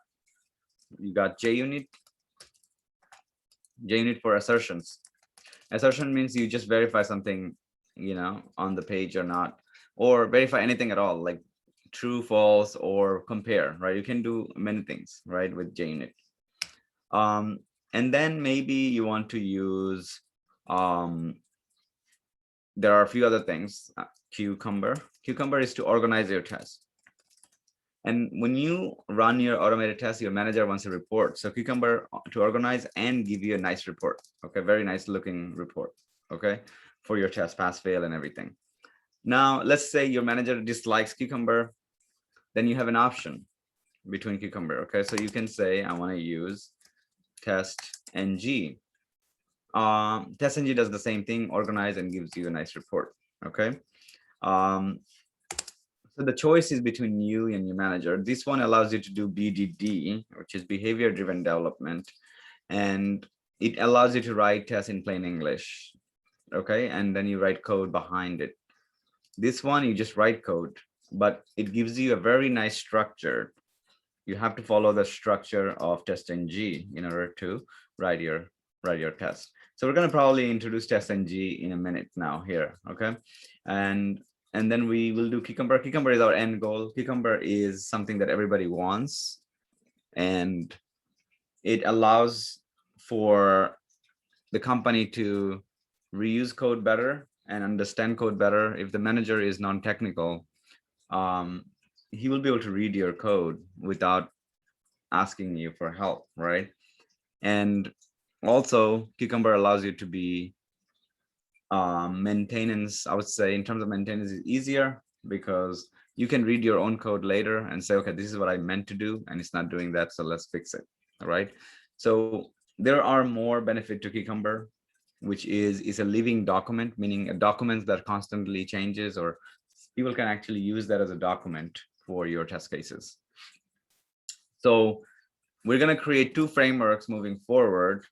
All of these things, right, together make something happen, right? All of these things has a mission to create automated test. And if we combine all of them, that is a test automation framework. Make sense? I just wanted to give you a visual. I could have just give you a diplomatic answer, book answer. Framework is combination of this. It does something for you, but it's better to just give you a real case. In our case, what we need to do, what we are trying to accomplish. Okay, so far you have pretty good interaction with Selenium. We know what it does. We just learned JUnit. We just basically going through JUnit right now. And then the next thing is TestNG. We're gonna create a separate framework. And then lastly, we're going to do Cucumber.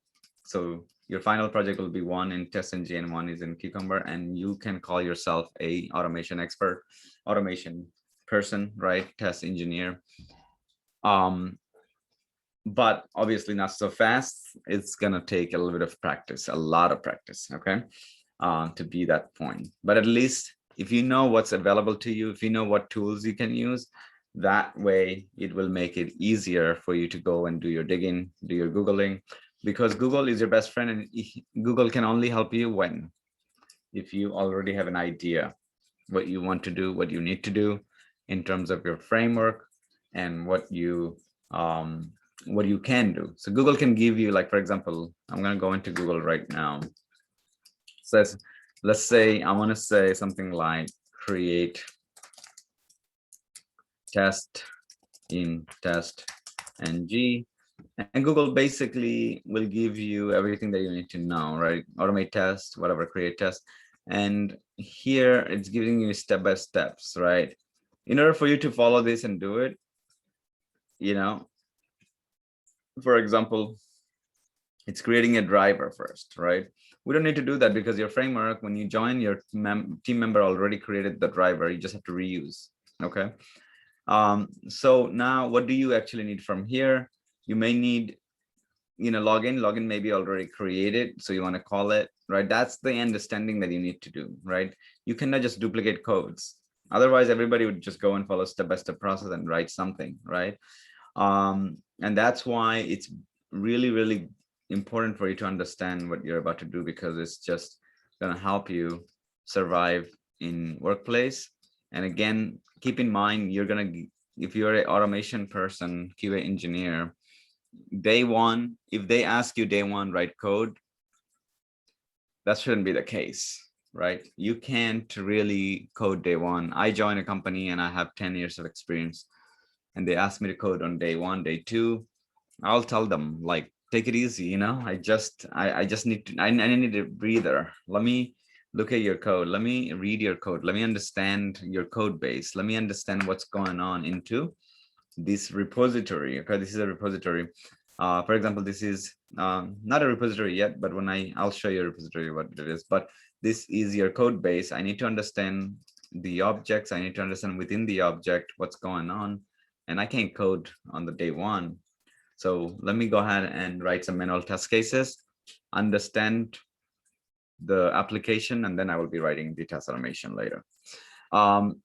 So we don't do that, right? We don't go and, okay, I learned this, I'm going to start to, promise, overpromise things. No, just, it has to start from, manual testing, regardless of you do automation or manual, right? And if the company comes, if the manager says, okay, we only do automation, there is no manual at all, then you're going to say, okay, that's fine. So let me start to execute your automation, because that will give me good understanding. Execution meaning like you just run it, right click, run, see how it works. Each line you can put a pause or you can put a stop to it and say, okay, this line does this line does that, and it'll give you better understanding. At work, it may get a little bit more complex because you see how we're calling this method from here. This class may be belonging somewhere else. So you need to do digging. For example, if you want to, so if you're reading somebody's code and you see this specific thing and be like, okay, why this doesn't belong to Java. This must be a custom method. Let me copy this.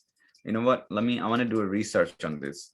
I'm going to copy, and then I'm going to go into file, and I'm going to go and do a find. Sorry, edit. I'm going to find, and I want to find it in the entire file, right?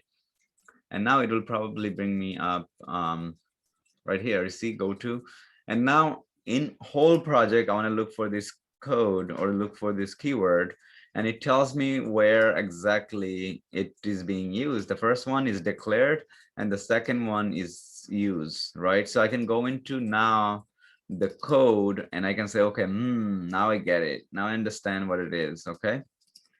And that's the way you have to be able to reverse engineer and understand the code, because it will not be as friendly as putting it in the same package. It could be somewhere else, whatever your teammates are using into their code, okay? And day one coding, even if you had to do day one coding, there is a 100% chance they already have test cases already written. 80% of that test cases is going to be reused. They're not asking you to go and create everything from scratch. You're not taking somebody else's work. You are reusing code to be more efficient. You don't want to copy and paste. You don't want to use your way of things. So if they said, okay, write me a test case where a registration page have this and this text, you're not going to create a whole different test. You're going to go into existing tests and say, okay, this test is verifying if registration page has this. I'm just going to create another assertion right and underneath. If let's say for now, let me go into our Margaritors real quick and show you guys. Okay, 1 second. So let's say you got an assignment, and the assignment is to say, okay, we go to registration page. You want to make sure the registration page have something. It has the first name also. If this has a first name, okay, and you want to validate first name exists. Okay, this element exists into the page. Do you create a new test case? No, we are going to. I mean, obviously, if they want to, you can do it, but you will still be able to copy this and use it. But what we will do as soon as it visits registration, that's when we want to go ahead and verify. So you can put it inside of this method. Okay, so it will verify all the time. And the shortcut for going into the method, if you're right here, is Command B. For Mac users, Control B will bring you right here.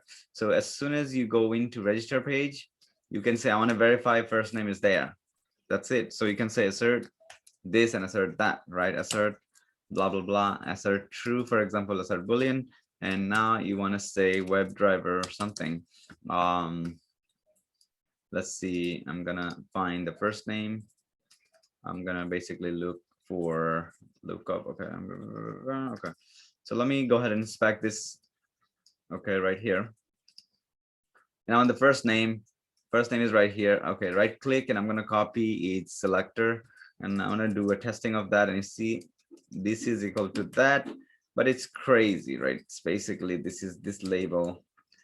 I'm going to remove some of it and make it look nice. Okay, so this is the selector of this. This is the CSS locator. Okay, I can even have the XPath, but we'll go into the locators later. Again, this is not part of that class. So I'm going to say,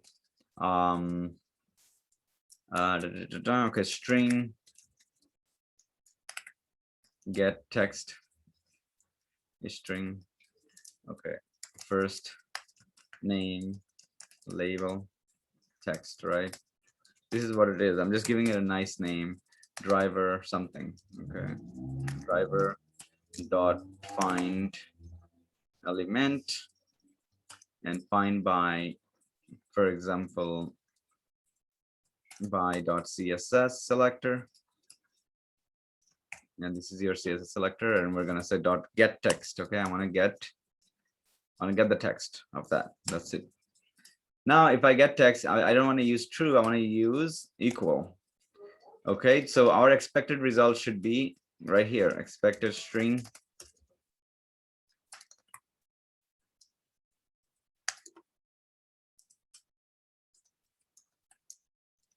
Expected label text.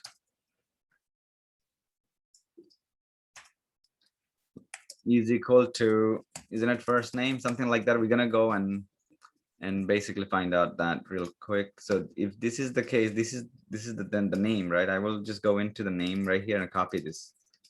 Exactly. Okay, so well, this is the expected. So let me just take this out, and I'm gonna copy. Oh, this is this has a line break, I think. I don't know if it does. So it has a line break. Oh goodness. Okay. Okay, this may fail, but I'm gonna say first and then name separately. Okay, that's fine. So expected is this basically first, and then string, whatever. I'm just gonna do a separate one. Text, okay, for the first name.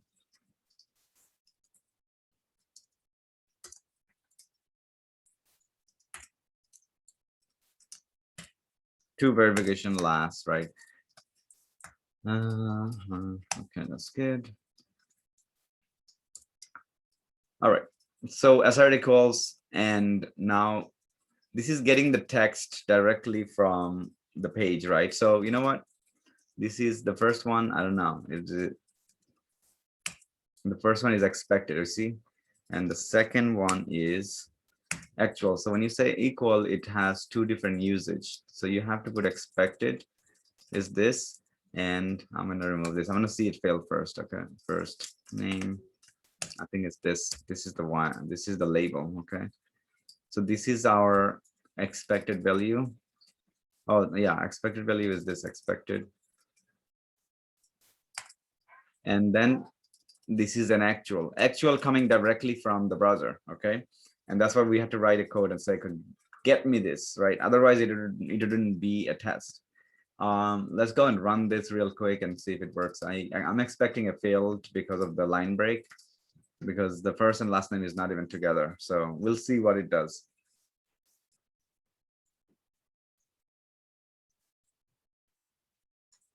Okay, so it didn't fail. Okay. Okay. And it's good. Let's see. Okay, so it probably is together. I just clicked on it and it made it seem like it's not together, but it's fine. It is together. I'm gonna remove this guy for a second. I just want to see if this error message shows up. You gotta try so many things before.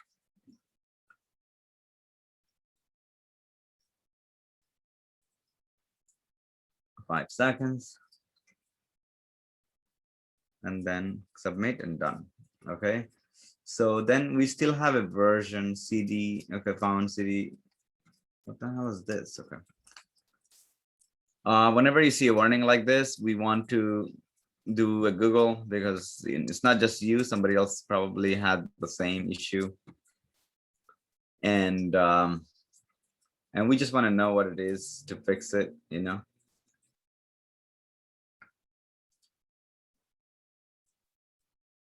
It's saying Chrome, it's not the Chrome driver. Unable to find an exact match CD. Okay, this is the one has a very much. Okay. So it says Selenium Chrome unable to find exact match CDP version. So returning the close. Okay, so this is the same message that we're getting, right? I'm trying to, so somebody actually wrote an article just because they have the same problem. I'm trying to use Maven. My pom.xml looks like this. So this is how their pom.xml looks like. And then solution, somebody says this error message, okay, Chrome dev is unable to initiate. In our case, it is being able to initiate that. Solution again, another person says Selenium is upgraded to current release version 2. Okay, so we just can update the Selenium because Selenium is going nuts. Okay, so let's go and go to Maven repository and see we can upgrade Selenium right now.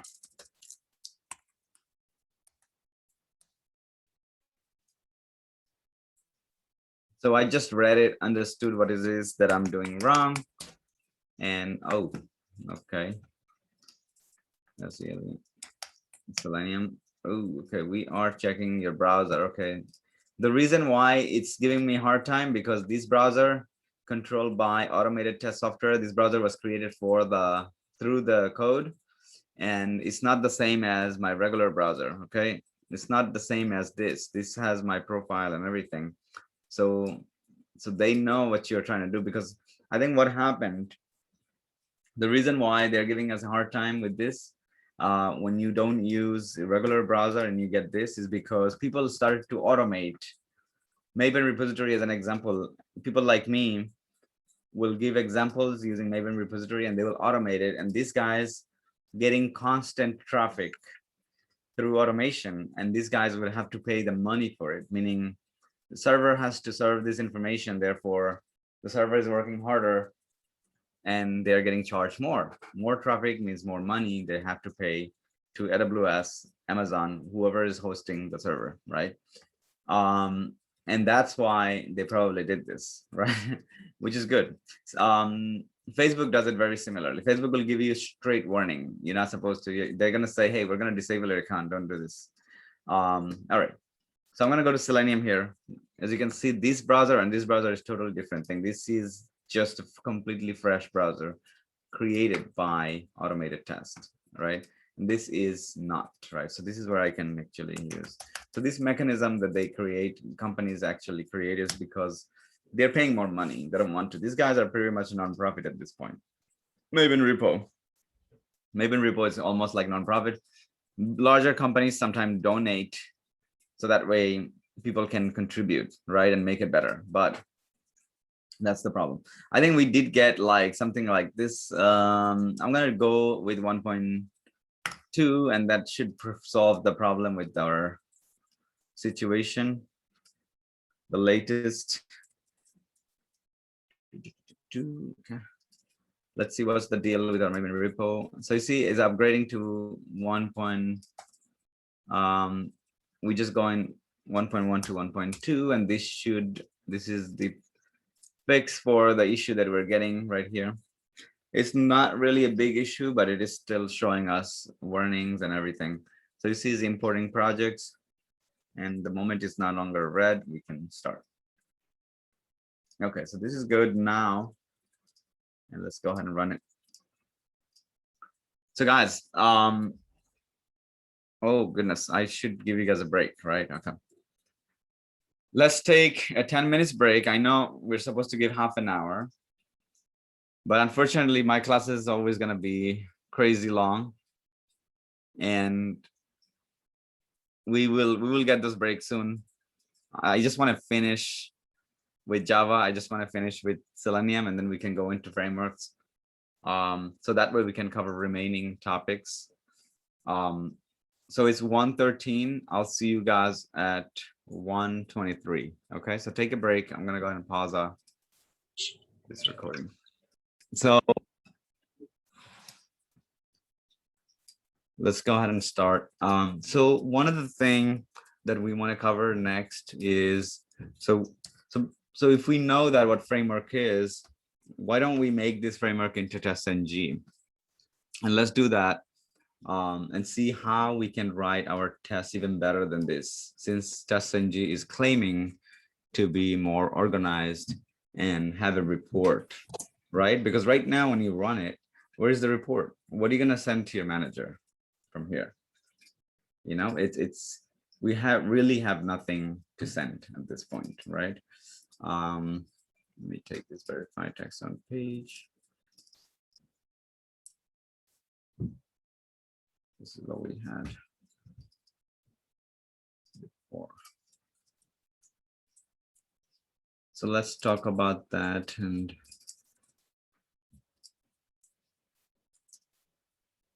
The expected result is this, and expected result should failed.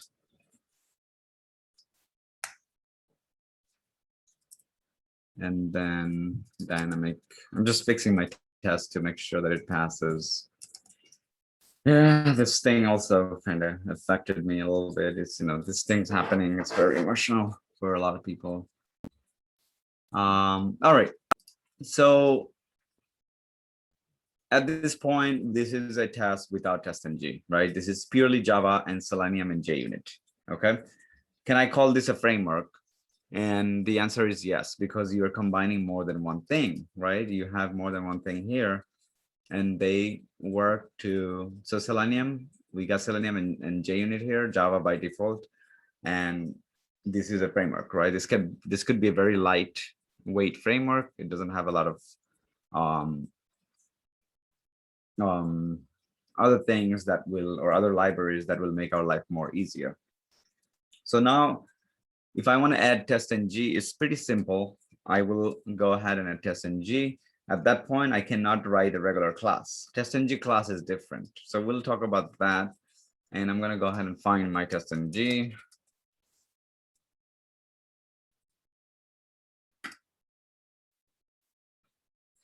And I don't know which one to take at this point. I'll probably be safe on 700, and then we'll go from there first. If it gives us issue, we can always upgrade or downgrade. All right. So on our framework, we have added another library. Okay. And then we can just do this install, and in the bottom, you see it'll start to install your TestNG. Once TestNG is installed and you right click on your main package, and you don't see TestNG here, let's see, class new class, and it should probably allow you to create TestNG class. Well, if you are in okay, so if you are in Eclipse, then it'll show up somewhere here, but I want to see if I can have that showing here. Let me see if there's a plugin, TestNG plugin for IntelliJ, because there must be one. I actually never used TestNG with IntelliJ. We always used it with Eclipse, which is another. Let's do Googling together. 1 second. It says TestNG plugin. TestNG add-on is on. Okay, so let's go ahead and find that plugin. Seems like it has one.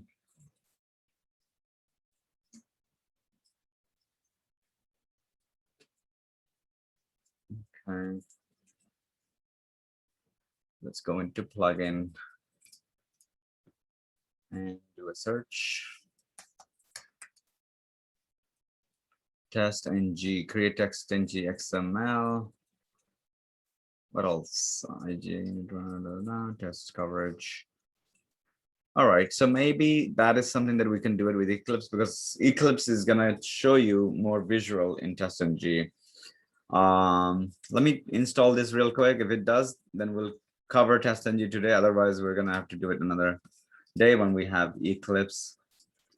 Let's see. Create TestNG XML. Warning, blah, blah, blah. Okay. It's just a TestNG XML. Okay, never mind. Yeah, that's not the right plugin. So what I will do is the next class, I'll cover the TestNG XML. So the next class, we're going to create two framework. One is, so we already created the basic one. The other one will be TestNG, and we'll probably cover everything about TestNG the next class. And one single class is going to be fine. And the video can be reused to write your project or do your project. Okay, so why don't we just write more tests today, right? Maybe that's better. So we covered our OOP already. Any questions? And as I said, that we cover only inheritance today, and that's what we did, right? Any other questions related to that before we jump into a new project? And I'm gonna probably find that demo insurance website, something like this. People always create demo for selling insurance and commercial websites. and we're gonna basically free demo website. Let's see if this is the one. No, that's not the one. And we'll use that in order to do testing, right? Because when we are in a demo website, we're not harming anybody. We're not costing people a lot of money to hitting their server with our automated test.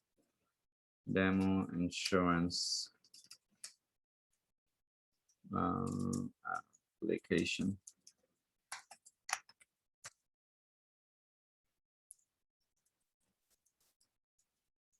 Oh, not the application.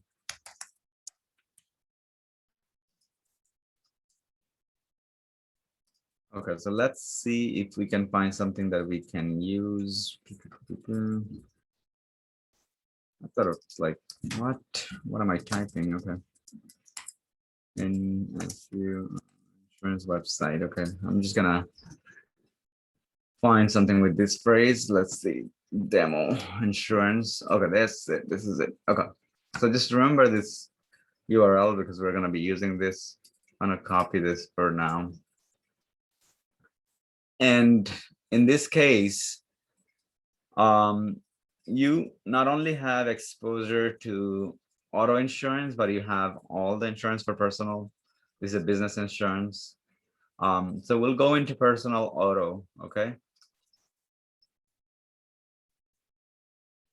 And your final project is gonna be from here, right? We're gonna choose, there is way too many demo websites or web application to choose from and to automate. The final project will be automating as many test cases as we need.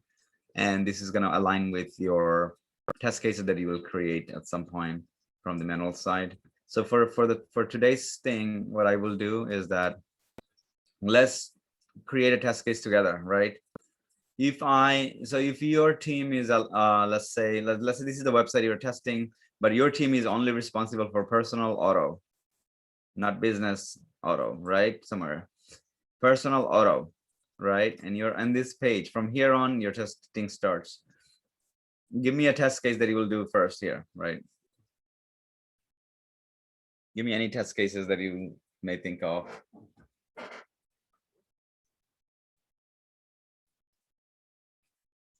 Go ahead, Fatima. My question was the plugins that you downloaded. I can do the same version. It doesn't matter. I have a MacBook or some other laptop. Right. It doesn't matter. Yeah, you can. But for today's class, we're not going to use that plugin because we want to use another tool that is more relevant. Because right now, if I show it here, it's not going to look good. No, it's for my personal one because mine isn't set up yet fully. That's why I asked. That's fine. Perfect. Yeah, TestNG will cover another class. Today we'll just expand to this and start to write tests for another website. And this will probably give us more understanding on what we're doing. All right, so here the test cases are, again, if you're a tester and they said, okay, go ahead and start writing test cases, no requirements, start writing test cases from the beginning. The first thing is you click on your auto insurance code. You want to check all the text on this page one at a time. This is showing correctly. This is showing correctly. This is showing correctly, right? So all this text, you want to do it. And these are for this page only. So this page have a lot of tests. For example, it should have a button. You should have some text, which is matching with the expected result. And this is your expected result. And you should have an image of a car, and you can check that if the image is there. And you should have two buttons. Actually, there's another button right here. There is a drop down, there is a phone number, and there is a lot of things that you can test on the first page. Okay, right off the bat. Functionality wise, you want to see if this button is functional, and if this button is functional, that's the first thing you'll be testing. You want to click on this and you want to see if this page is displayed. You're going to go back, you want to click on this, and you want to see this page is displayed. So instead of going back and forth, the first test case, you can just click on this and test if this page is displayed, and you can continue. And then with your next test case, you can click on this and see if the same page displays, and then continue. So you're, in a way, you're covering both buttons, not just a single button, right? And in here also you can say, I want to do auto only, right?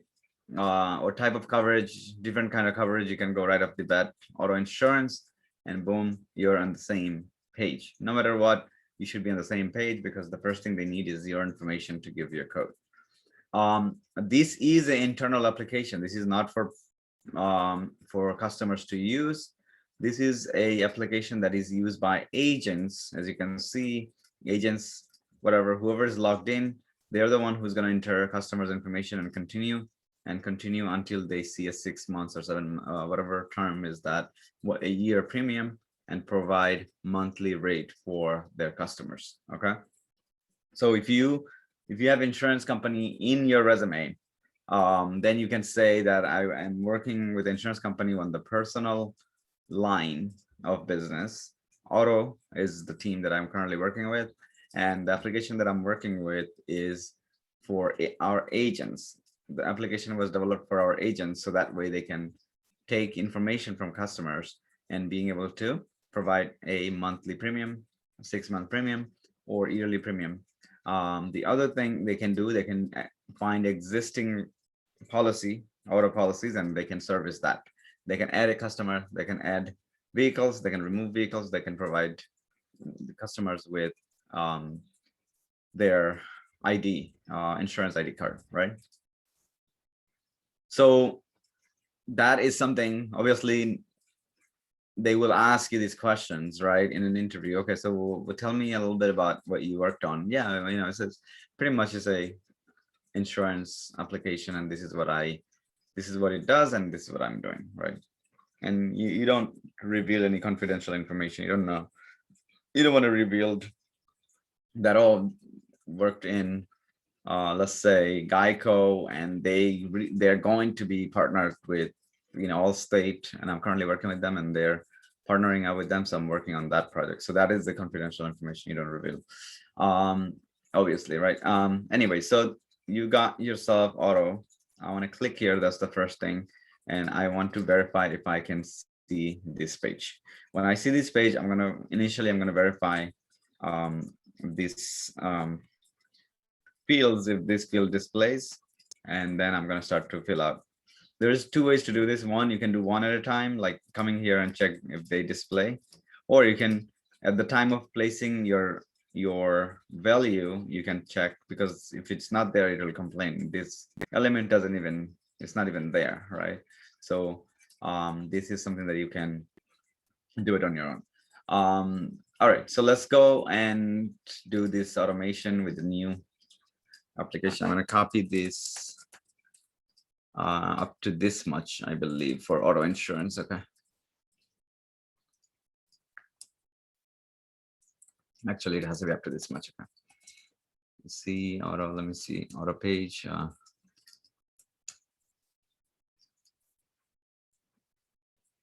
me go into auto. Okay, that's it. Personal insurance and auto car. Okay, that's good. I just want to make sure the URL goes to the right page. Okay, this is it. This is it. Okay. So let's create a new task from scratch, right? And right click, new Java class. And we also want to relocate our WebDriver so we don't reuse. So first thing first, let's relocate this guy, the driver. So I'm going to create a new class. I'm going to give it a name, Java. I'm going to say driver.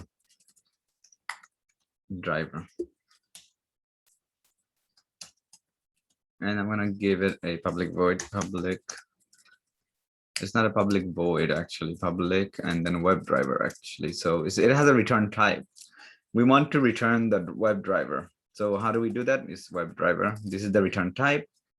And I want to say driver is equal to, and we can probably switch between these things. Okay, so let me see what's the deal.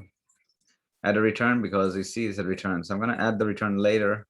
First, I want to go and copy my code that I want from here. And then the driver is upset already. That's fine. We'll fix that. And I want to add a return statement. I'm just going to use the suggestion, or I can just say return or retrieve on return driver. Okay, so it'll return driver, which is great. 5 related problem when I did that. So that's great. It's telling me where is the problem. It's right here. And so we'll fix that also. In this case, if we call driver, then it returns driver, right? So that's what it is that we want to do, right? Okay. Let me go and call that over there. And then remember, we have to extend driver to somewhere else in this case. So it's a separate driver. Okay, so inheritance basically, okay.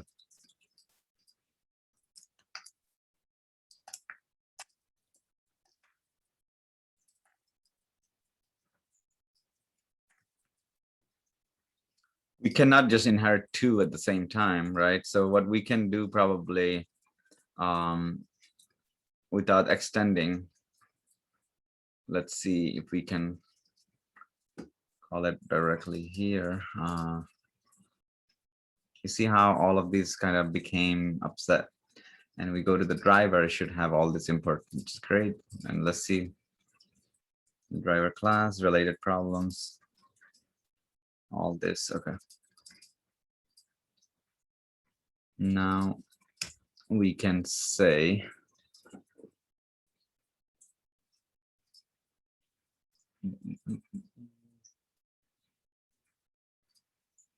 we can call maybe like driver is equal to driver new driver. I'm gonna inch that, and then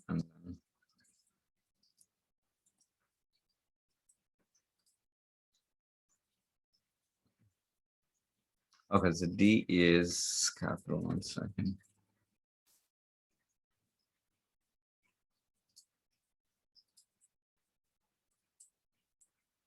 Oh, what am I doing? Goodness. Okay. Web driver. Let's see.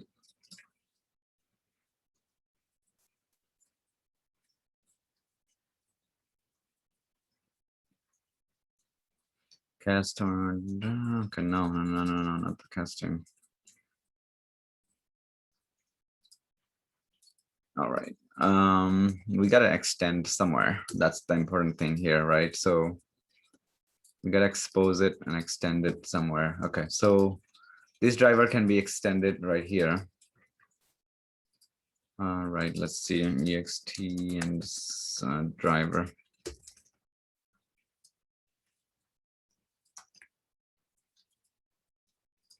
So I'm gonna extend it here, right? And then what is the problem here? The related problem, because that's fine. And then we create another, we're gonna call it here too, and we're gonna say static web driver. And then I'm just gonna say driver. Class, okay, no, hang on a second. Web driver, okay, this guy.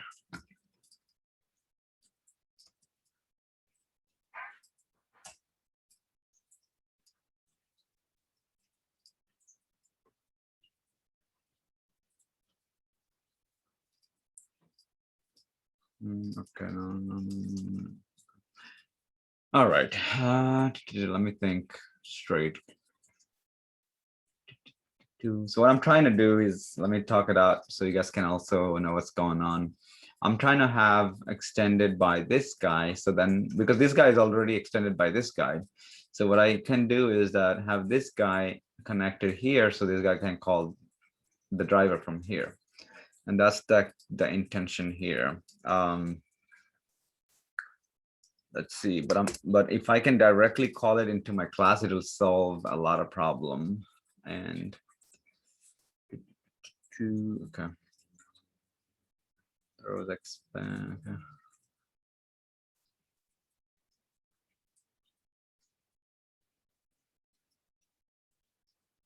Oops, Java. Okay, and then okay, 1 second. Inheriting.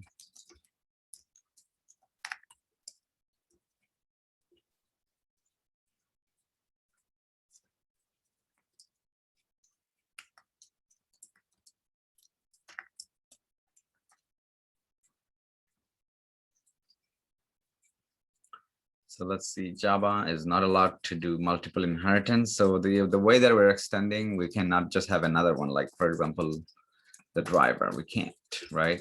So that's the interview question. You cannot extend more than one, but there is another way to do that. I believe.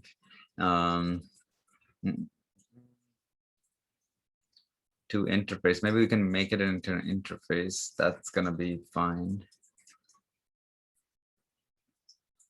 Main, okay, so maybe I can do that. Let's see if I driver means browser. Let's see. Driver is lowercase driver equal to new driver. And this guy has a return type, and I just want to see why is it not working. Cannot resolve. Okay, create a method. Oh, okay, so maybe we need to create a method, right? So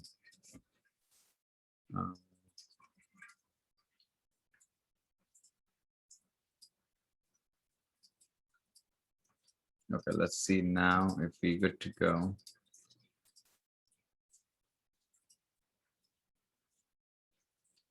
Method get into in driver. Okay, so that's fine. Get string. It's not a string. Public void. Okay.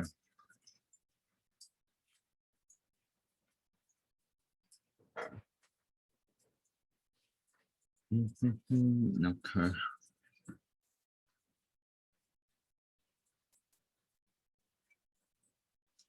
Static, maybe public. This is a method that does return. I just don't understand why is it.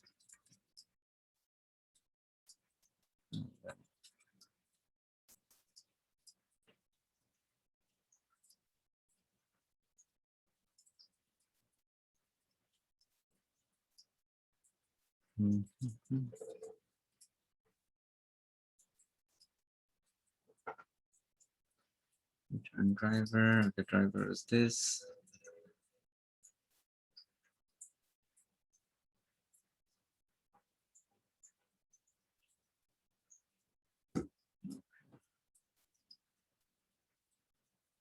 All right, for the time being, because I'm taking too much time, we'll relocate this in a bit. All right, so for the time being, let's go into our new test because this is taking too long, right?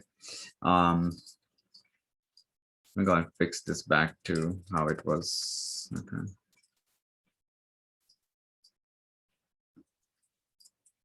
Okay, so we'll fix this in a bit because we need to see more than one classes before we can reuse some of these things, like especially the driver we need to reuse. So I'm gonna say demo personal auto, and this is the test for it. And here, because we're gonna run the test directly from here, we want to go ahead and okay, second. Actually, if we just create it here, we would probably simplify our life. Still thinking about that. Maybe I'll create it static, but okay, whatever. I want to do that right now. Okay. All right. So now we got ourselves a new class. We're gonna create a main class just like this one, right? So it's probably better we just copy that. And the main class has been copied. The first thing first, completely from scratch. Okay. We need to be able to create a WebDriver instance because we have to do it again here because this is not being reused. So this is a good way to understand why we need to create methods, because now I'm going to copy and paste. Okay. Oh, what? Oh. Now I'm going to copy and paste it, right? So now up to this much is going to work, right? We got ourselves the driver right here, and it will work. And this is a good example of seeing in action why we basically copy and paste, whether, and similar to here, we could have just reused like everybody else, right? But anyway, so now if I want to go to that URL, right, what do I do? So let me go to this website. I want to go to this URL. That's the first URL. I'm going to copy this. I'm going to create a string. URL is equal to, and this is my URL. I would like to visit this URL. What do I have to do in line number 13?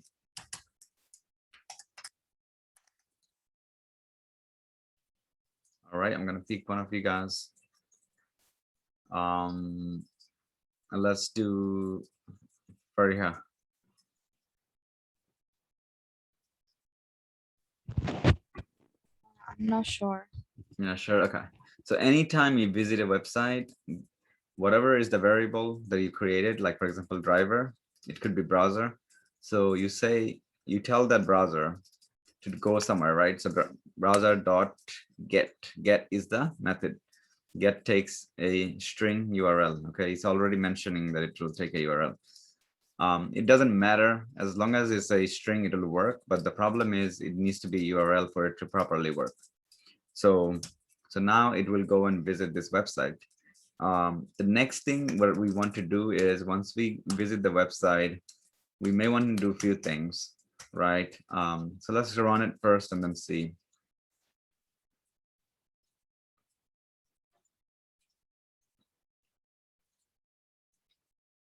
Okay, so we're here.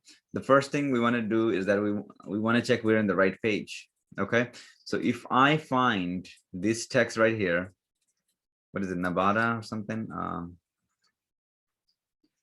Nevada car insurance. If I find this text right here,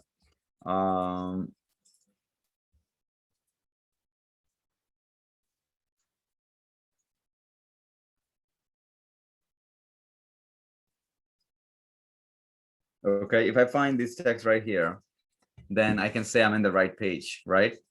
So I'm going to copy this and I'm going to create an assertion first. Okay, and then before I copy, I want to see what can I do with it. Should I check the whole page or should I only check this? So if this is a header, I may just check the header. So this is a H1. Okay, H1 means header 1, right? So I want to see how many header 1 in here. Control find, I'm going to say H1. And there is more than one H1 for sure, right? So it's like, if I want to target this specific H1, I can probably do, I can copy, let's see, copy this, copy right here, selector, main, and then H1. So now we can see 1 of 1. So when you write test automation and you need a locator to find this text, it has to be 1 of 1 match. Okay, just like this, you see it's selecting, this is the text for H1, main H1. So I'm going to take this locator, I'm going to tell my Selenium to verify that this is fine. Okay, so I'm going to say driver dot get element, find element. Element. All right, and then I'm going to say something like this, by dot, in this case CSS, that's what we just checked, and main, this is the one we just tested this on the browser that it works. Okay, and then we're going to say dot get text. Get text will get whatever text, right? So let's print this text first, and then we will then put an assertion. So system.print.out.println. Before I print it, I can do two things. One, I can copy the whole thing and put it in here and print, or I can make that, because I know that this is a text and it's coming as a string. Get text, how do I know get text is a string? Let's do it. Get text is going to return a string right there. Okay, this is, you don't have to look up, right? You can always see IDE tell you this is a string type. So we're going to say, okay, so let's put it into a string. Okay, so header 1 text, okay, is equal to this, and I just want to print that to make sure that we are getting the right value. Once that is printed, then I can put my assertions.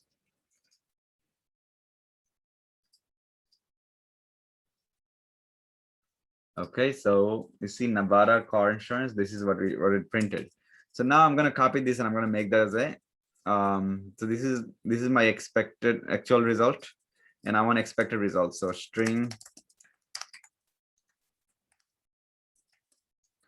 Somebody asked me this question, that how you are just copying this from here directly, or at least from the website, and expecting the same thing. What is the difference between this and this? Anybody has a doubt? Everybody's good?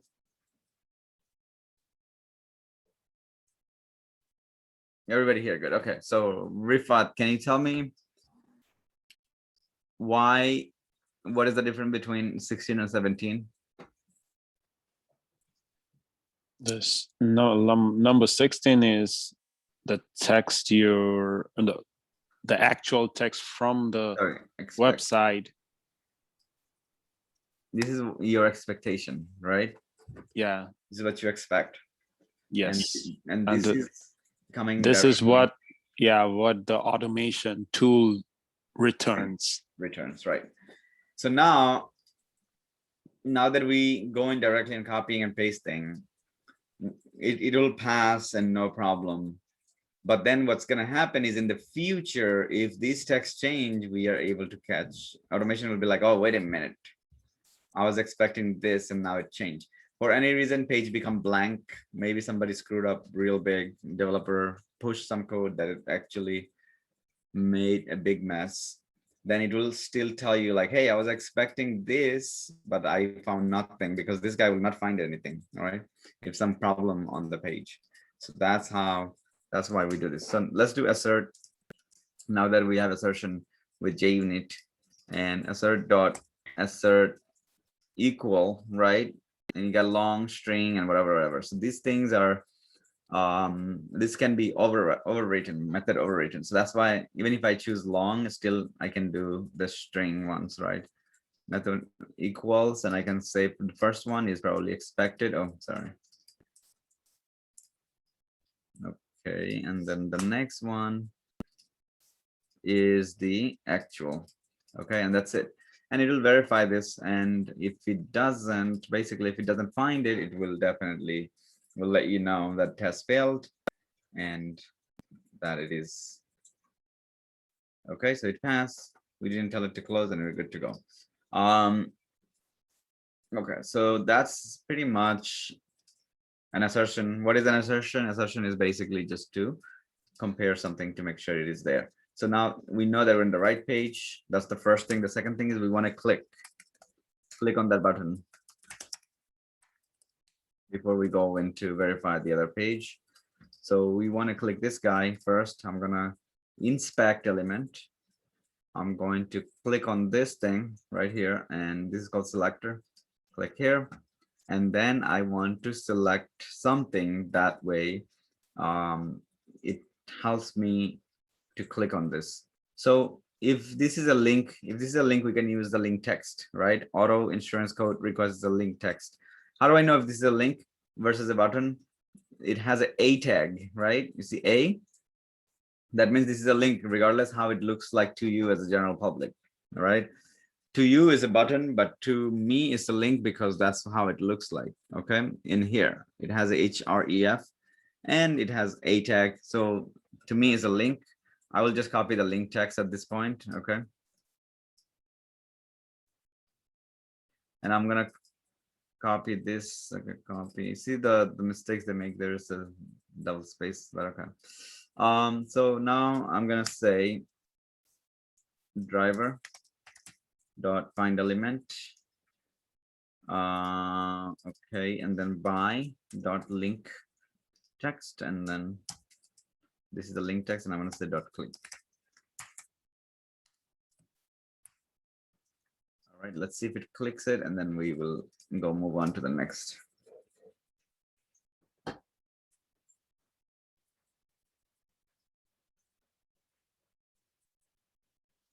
It's not clicking, it's not clicking, it's not clicking. Okay, so maybe we have to remove that space because it's okay. We'll just remove that space. There's an extra space. Maybe when I copied it came.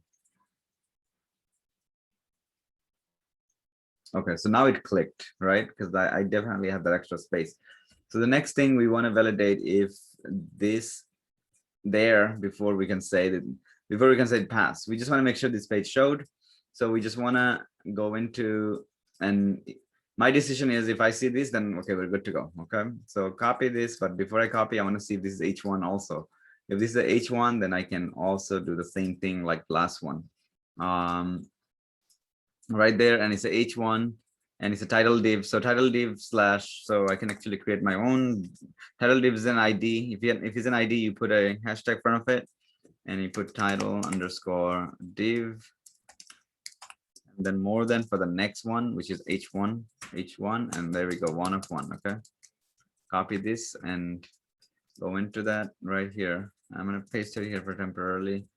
And we will do the same exact thing. So I'm going to copy these 3 lines, paste it, expected result. I'm going to say expected, okay, code code page H1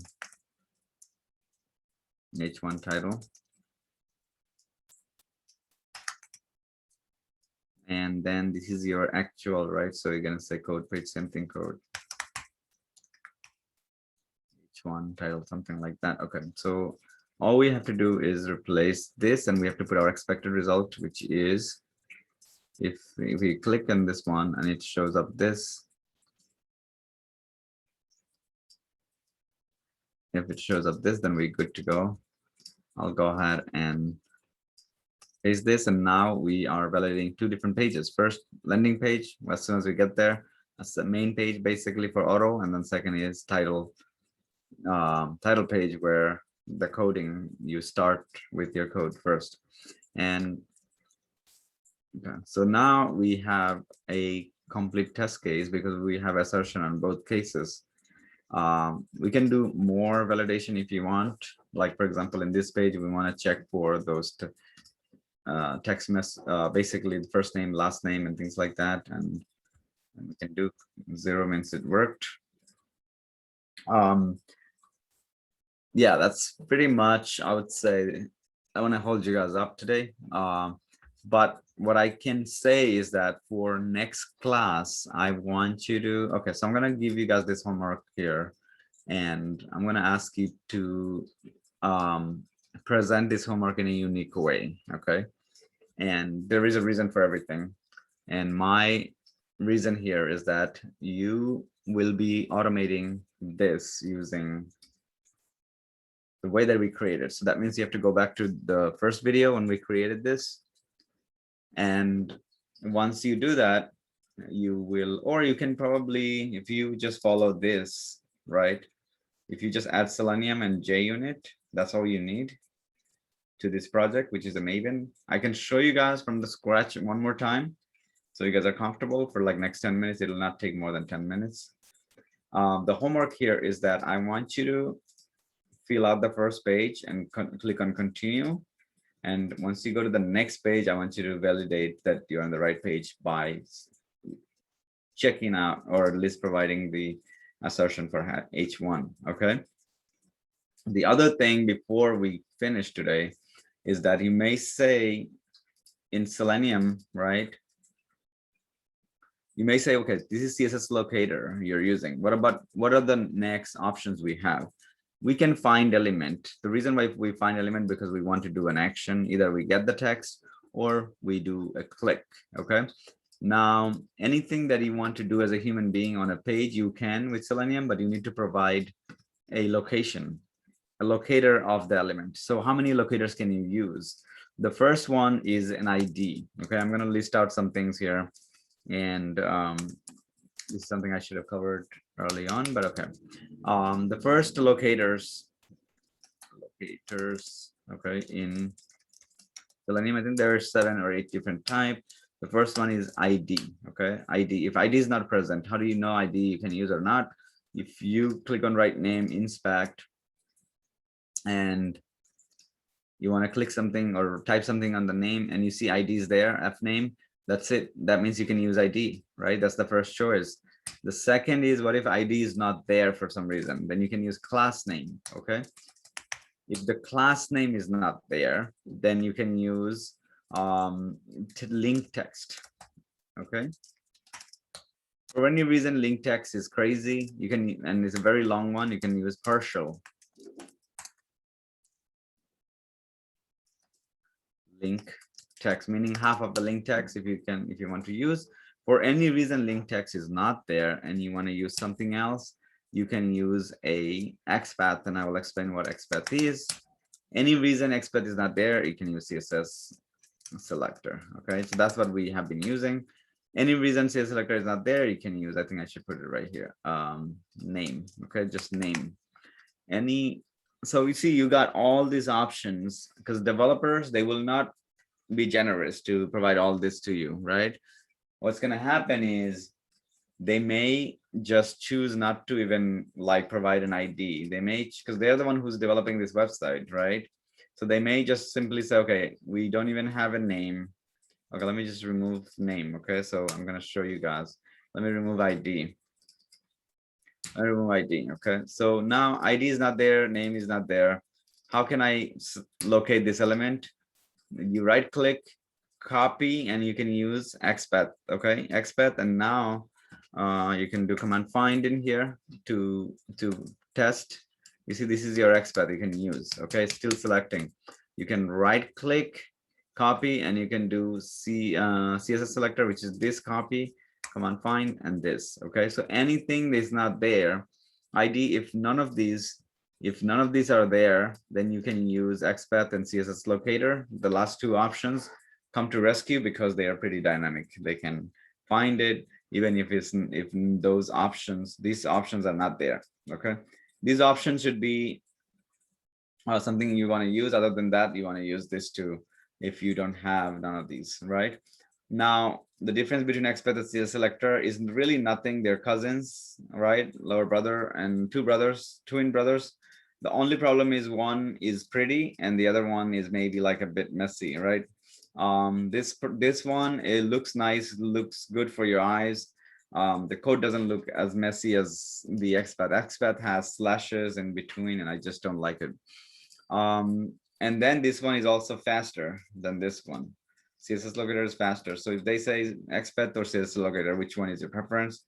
XPath is highly used mainly because XPath, I don't know why, because in the beginning, most of the QA engineers XPath, because CSS locator, you need to have knowledge into CSS, like this, the way CSS works, right?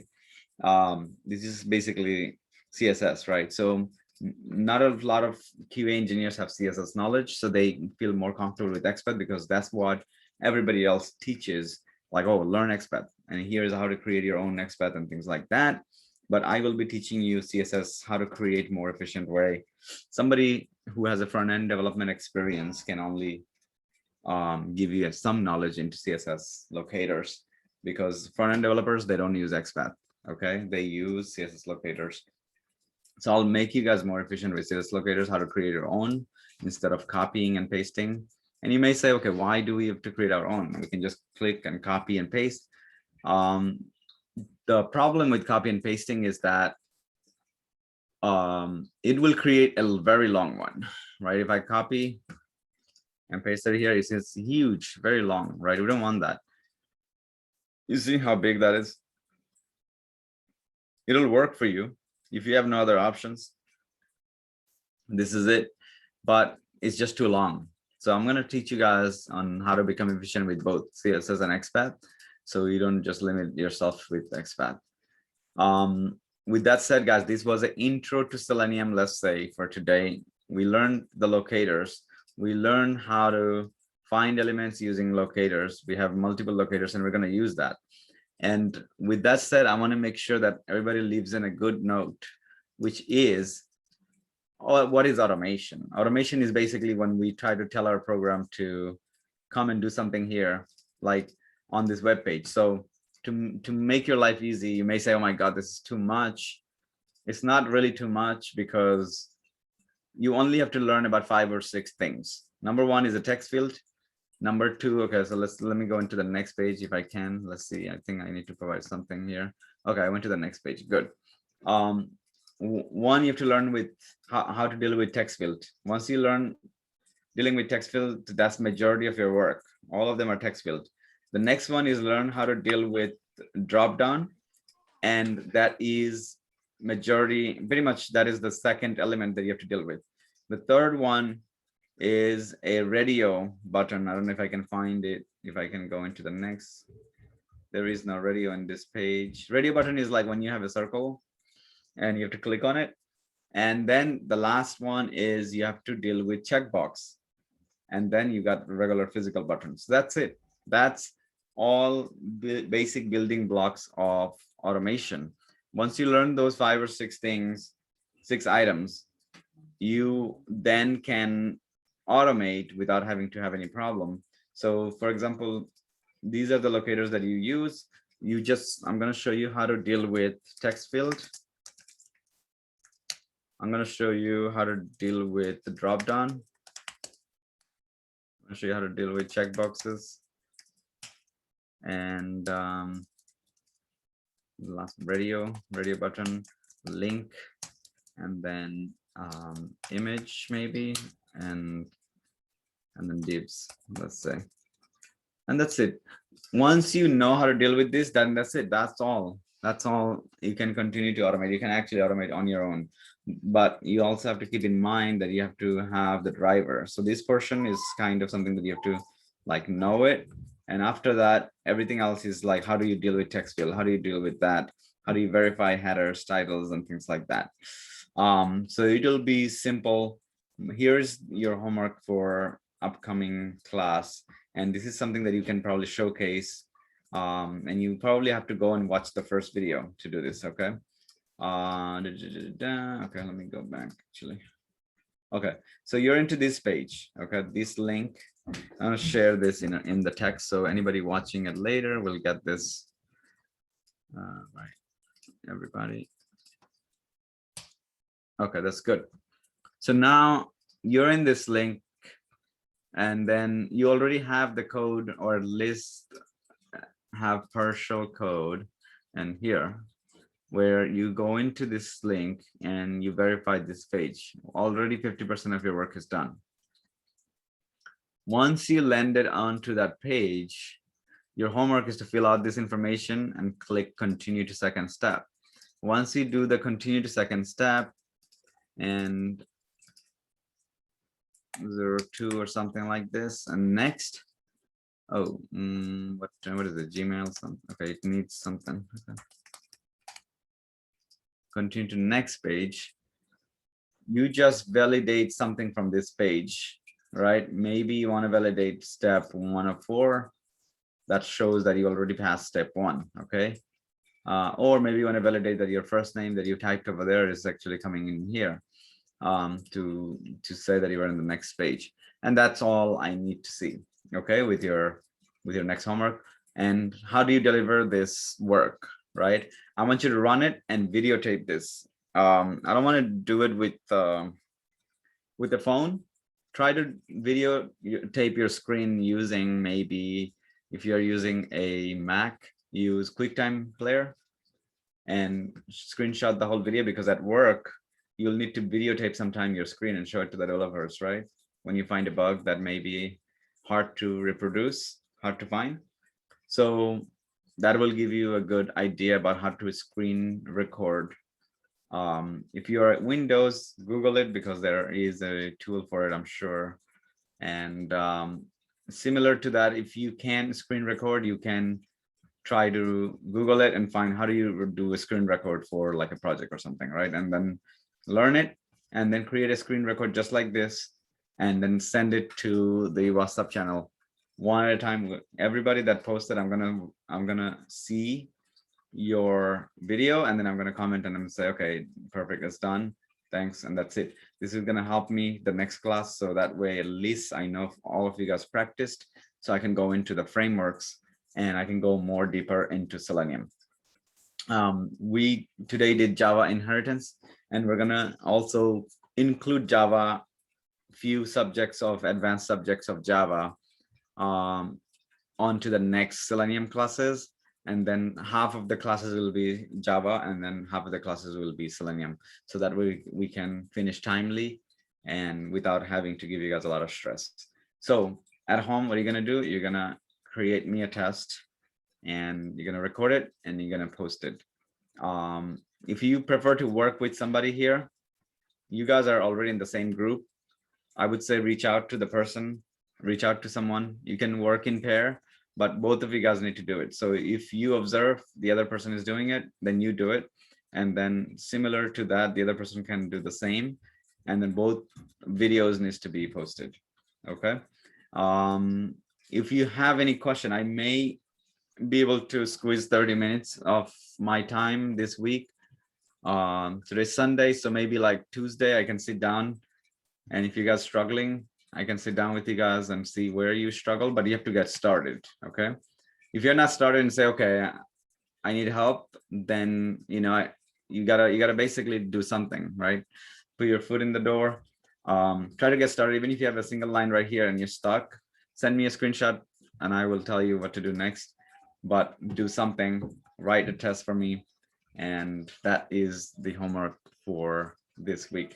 And I want a video. I want a screen video specifically because that's exactly what you will do at work, right? And that's it for today's class. Any questions and concerns? At this point, I'm gonna take some concerns. I'm gonna pause the recording to the record.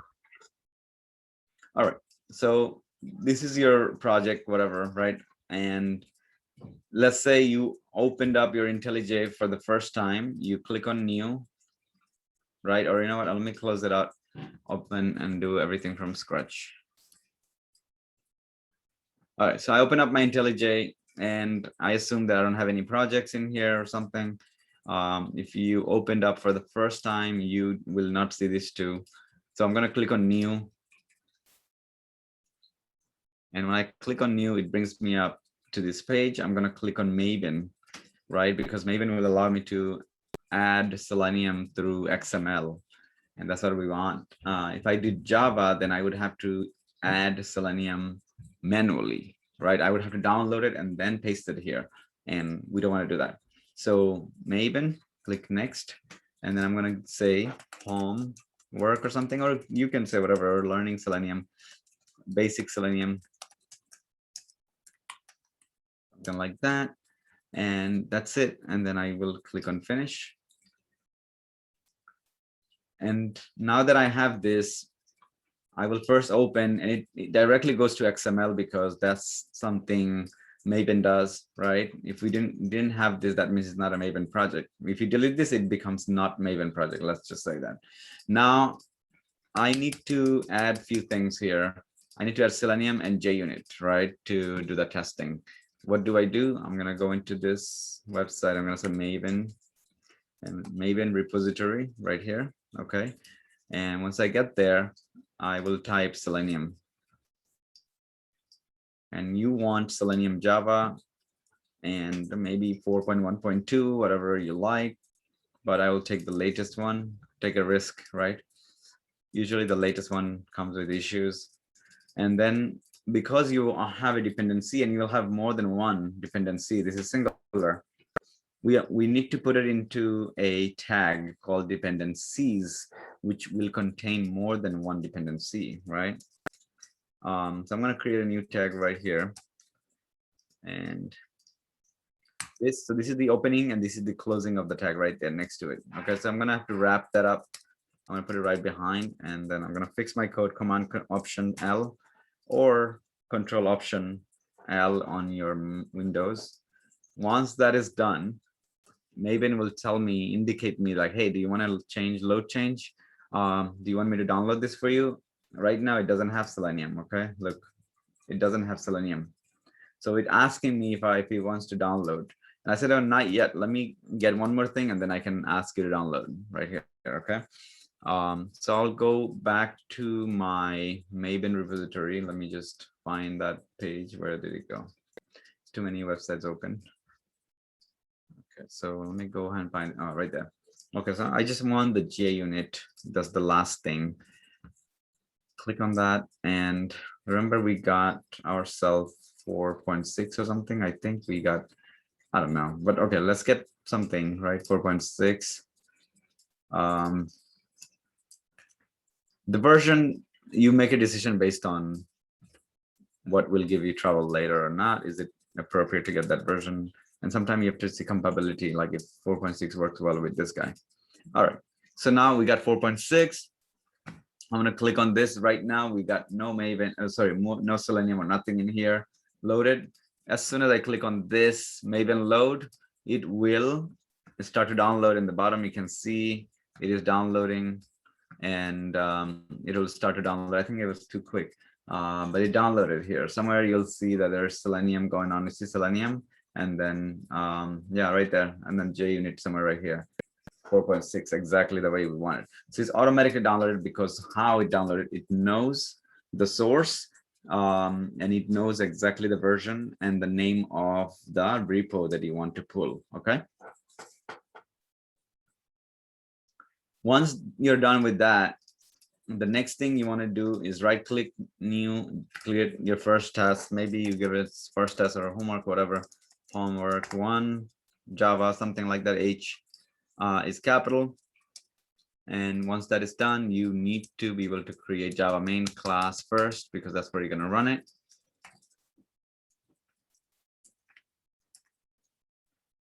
And once you have the Java main class,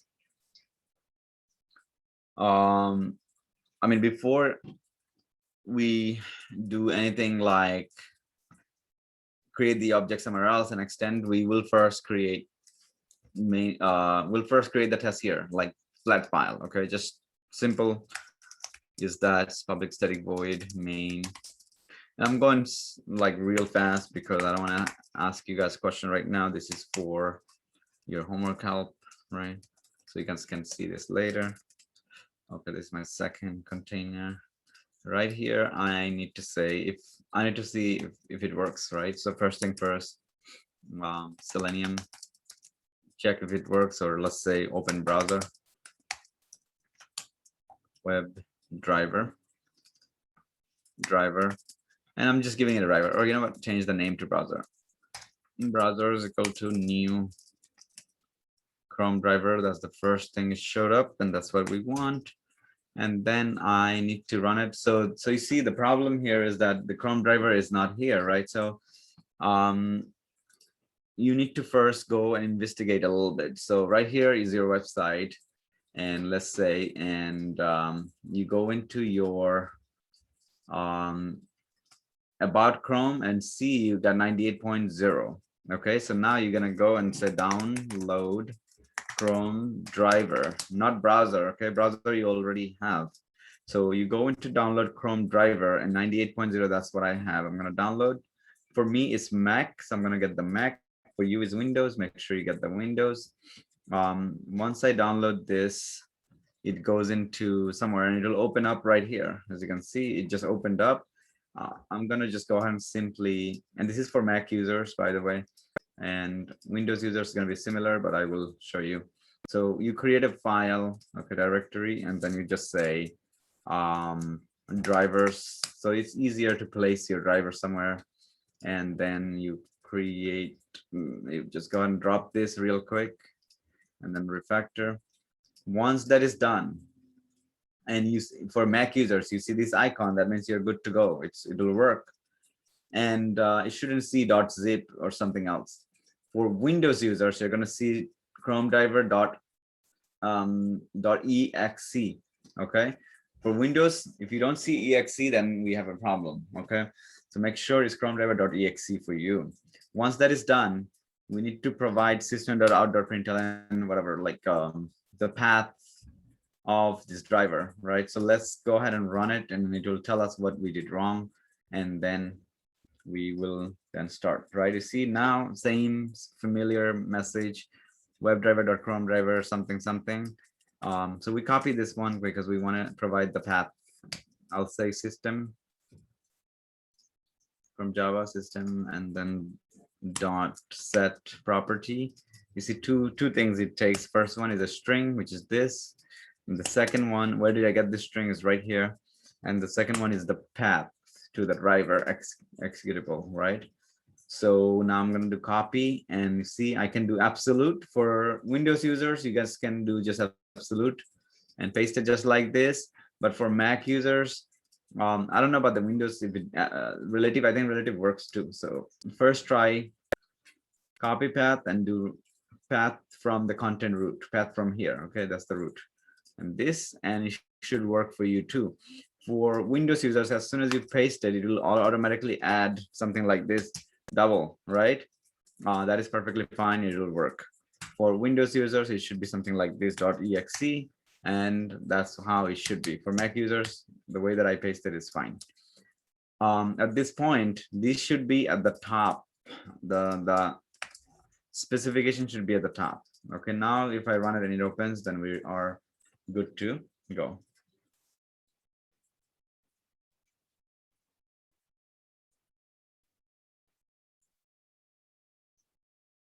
It may take a little bit of time. In the beginning, it will give you some security warnings because you are using something that may not be permitted by your Mac. Mac is always upset with this type of things, security issues. Okay, 1 second. Let me see if I can see already. General, okay. And field, logger binding, okay.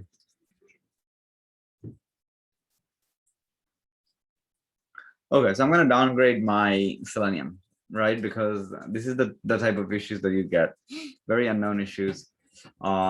Is because we're using the latest and the most latest Selenium, and I think we upgraded this also like before, and we had that problem. So I'm going to put 1.1, and we had no problem with 1.1. So I'm going to go ahead and just downgrade this and just reload and then rerun the same thing. Okay. So now if I go back and run it, it should be fine. Stop and run. Okay.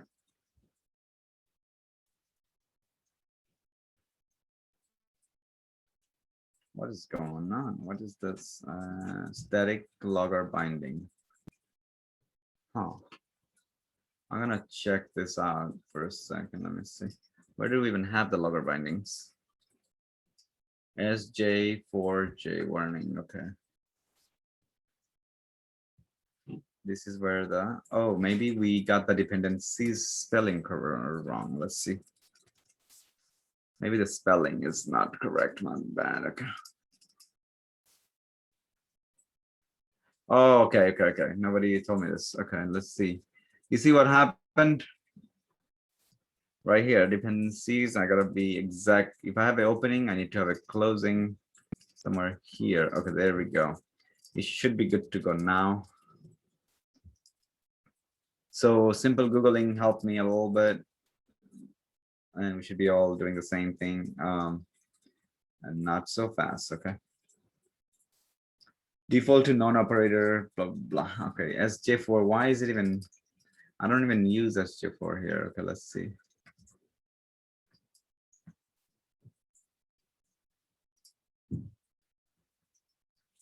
Let's read a little bit up. Okay, so 8. See, SJ4 log. Exclusions, I may just add this excluded, okay. Dependency, okay, exclusion, okay, it's inside of dependency.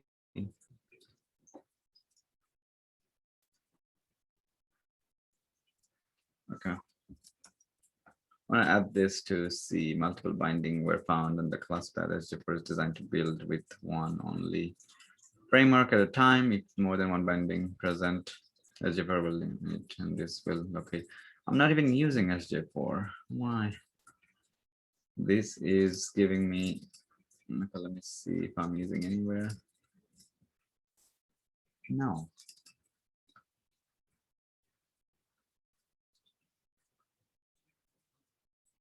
Where is the logger? But okay, I'm gonna paste this here for the moment. See if that solves our problem.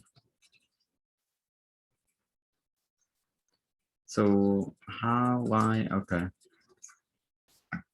Let's see if somehow logger came in here. I just want to make sure. I want to delete that SJ4 if I see it here.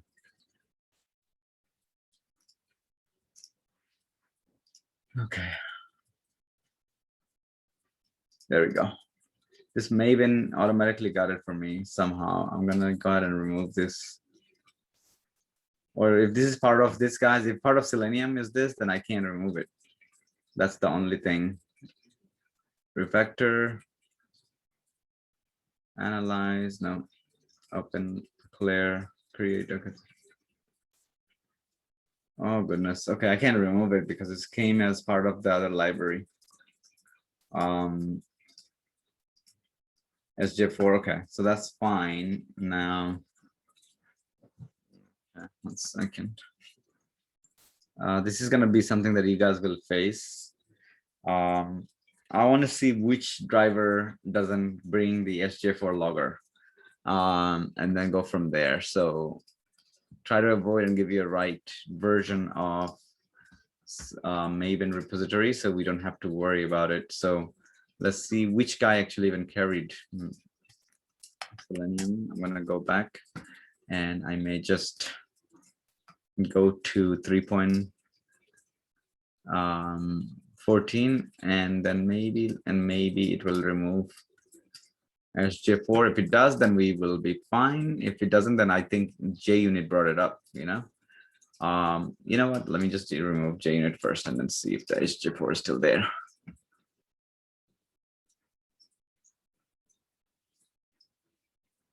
Okay, and then oh, it's still there. Okay.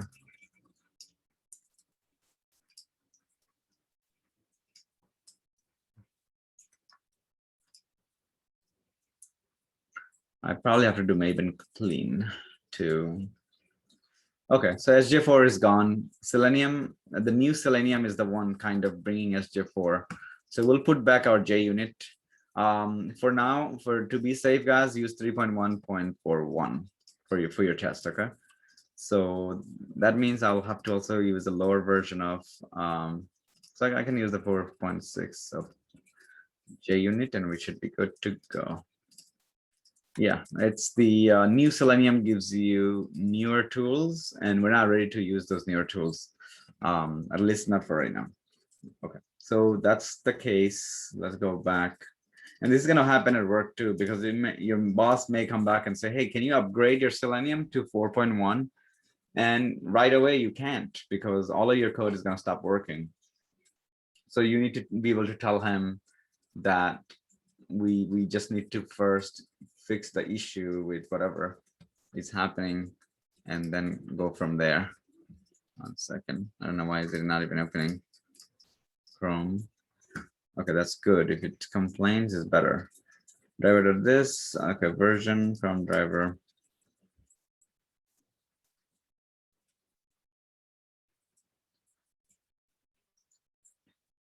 Okay, I have too many Chromes open on my side. I gotta close those because it's a new test, so it's kind of, he's upset. Okay.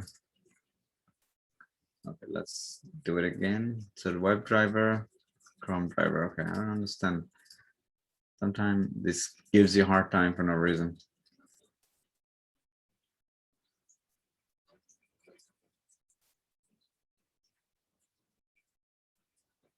All right, I think I gotta do a clean, maybe clean. Okay, let's see. Build project, real quick. Build, okay. Okay, typo browser is a variable issue, but it's fine. I don't care about the typo.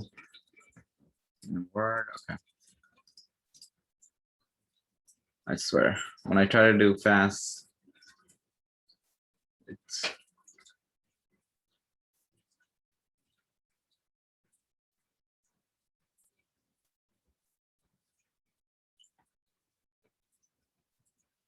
okay, Maven clean. Okay, let's see what is the message first. Okay, main. I'm waiting for the diver to start, and then we have this timed out as this. Okay, webdriver.com driver. Okay, let's see if I just take this out for a second. Run. Okay, so that's good. So maybe that line is the issue. So you have to be able to debug your issues just like this. And you see WebDriver W was maybe lowercase or something. That's why the problem, but this is fine. I will right click and then copy path. And then why is it not running? I'm gonna right click copy path, the whole entire path. System left set property is good. Stop and run.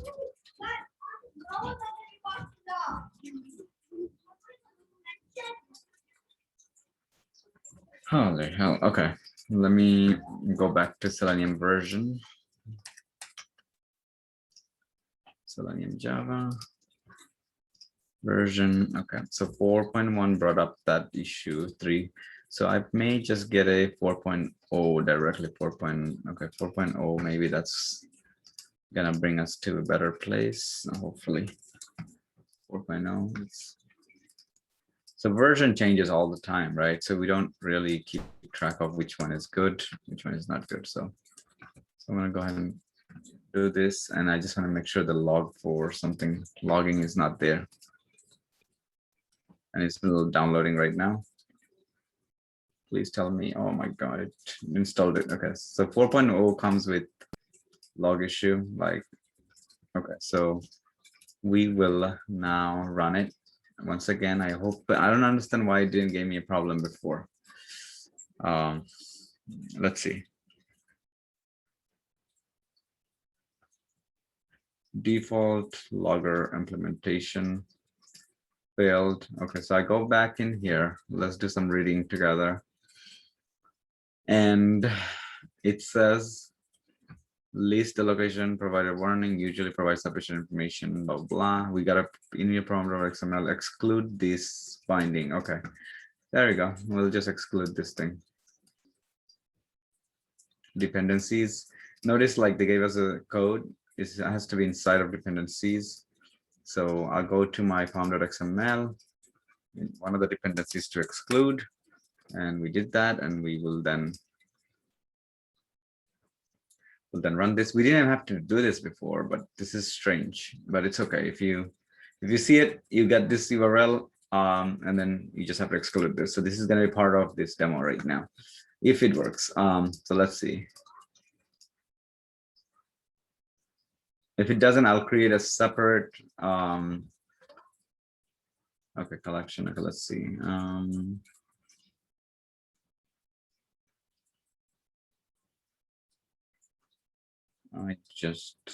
This is kind of okay. I want to hold you guys up. This is what I'm gonna do for you guys. For the homework, I'll create a 15 minutes video. In that 15 minutes, it will show how exactly it will work for you, whether it's a Windows or a Mac. And at that point, you're gonna be able to come up to a point where you have created the driver and driver works properly. And then from there, you'll have to do the remainings on your own. Those who can start early, I would say go into our first video of this Selenium course. I think it was the last class that we did Selenium, I believe, right? So go into that class and follow exactly what I did. And if it works, then you're good to go. But some of you guys will have problems like this with your machine, with the software, because after all, this is software, different version, and we'll have to work on it to make sure that everybody's machine works the way it's supposed to be. And then we'll write our tests moving forward. For today, it's already 2:40. We took way too long. We will start over. Sorry, we'll end the class for the moment. Up until now, everything that I did, if you follow that and it works for you, I think it'll be fine. I think the issue is probably with my IDE or something. So if you try fresh from your own computer and it works, let me know. If it doesn't work, what is the issue? If you see the same issue, we'll fix it together. So at least today, if you get an hour, I want you to follow this end of the portion of the video. And on your IntelliJ, set up to this much, okay? then you will have time to write the automated tests, right? Otherwise, don't do it last minute, guys. Like I said, you've only got 4 months. Let's not fall behind and kind of do everything last minute. You don't want to be last minute, at least right now. So that way, when you go to work, you will be fine. You don't have anxiety or other problems because you can't do the work, right? So, all right, with that said, I'm going to end the class today, and I will create that video after knowing what's the problem. I may have just restart this IDE and it will probably work. And if somebody's trying ahead of me, just send a quick message on the group to say that it worked for me when I tried the same steps. All right, so I will talk to you guys later. Have a good Sunday. Thank you, Tej. You're welcome. Thank you. Hello, can you hear me? Yeah, I can hear you. Okay. Today is my first class. I was in your last summer batch. So can we admit the new one? Okay, so I will. So you are looking for the videos, or you're looking for? No, I just add the new group because I want to know the everything like videos, tutorials, class, etc. Okay. So on the group, you were just new and you want to get the previous videos and stuff. Yeah. Okay, no problem. So I'll try to send you, but I will, because I want to. I'll send you privately. It's better because everybody else already have it. Yeah. Okay, no problem.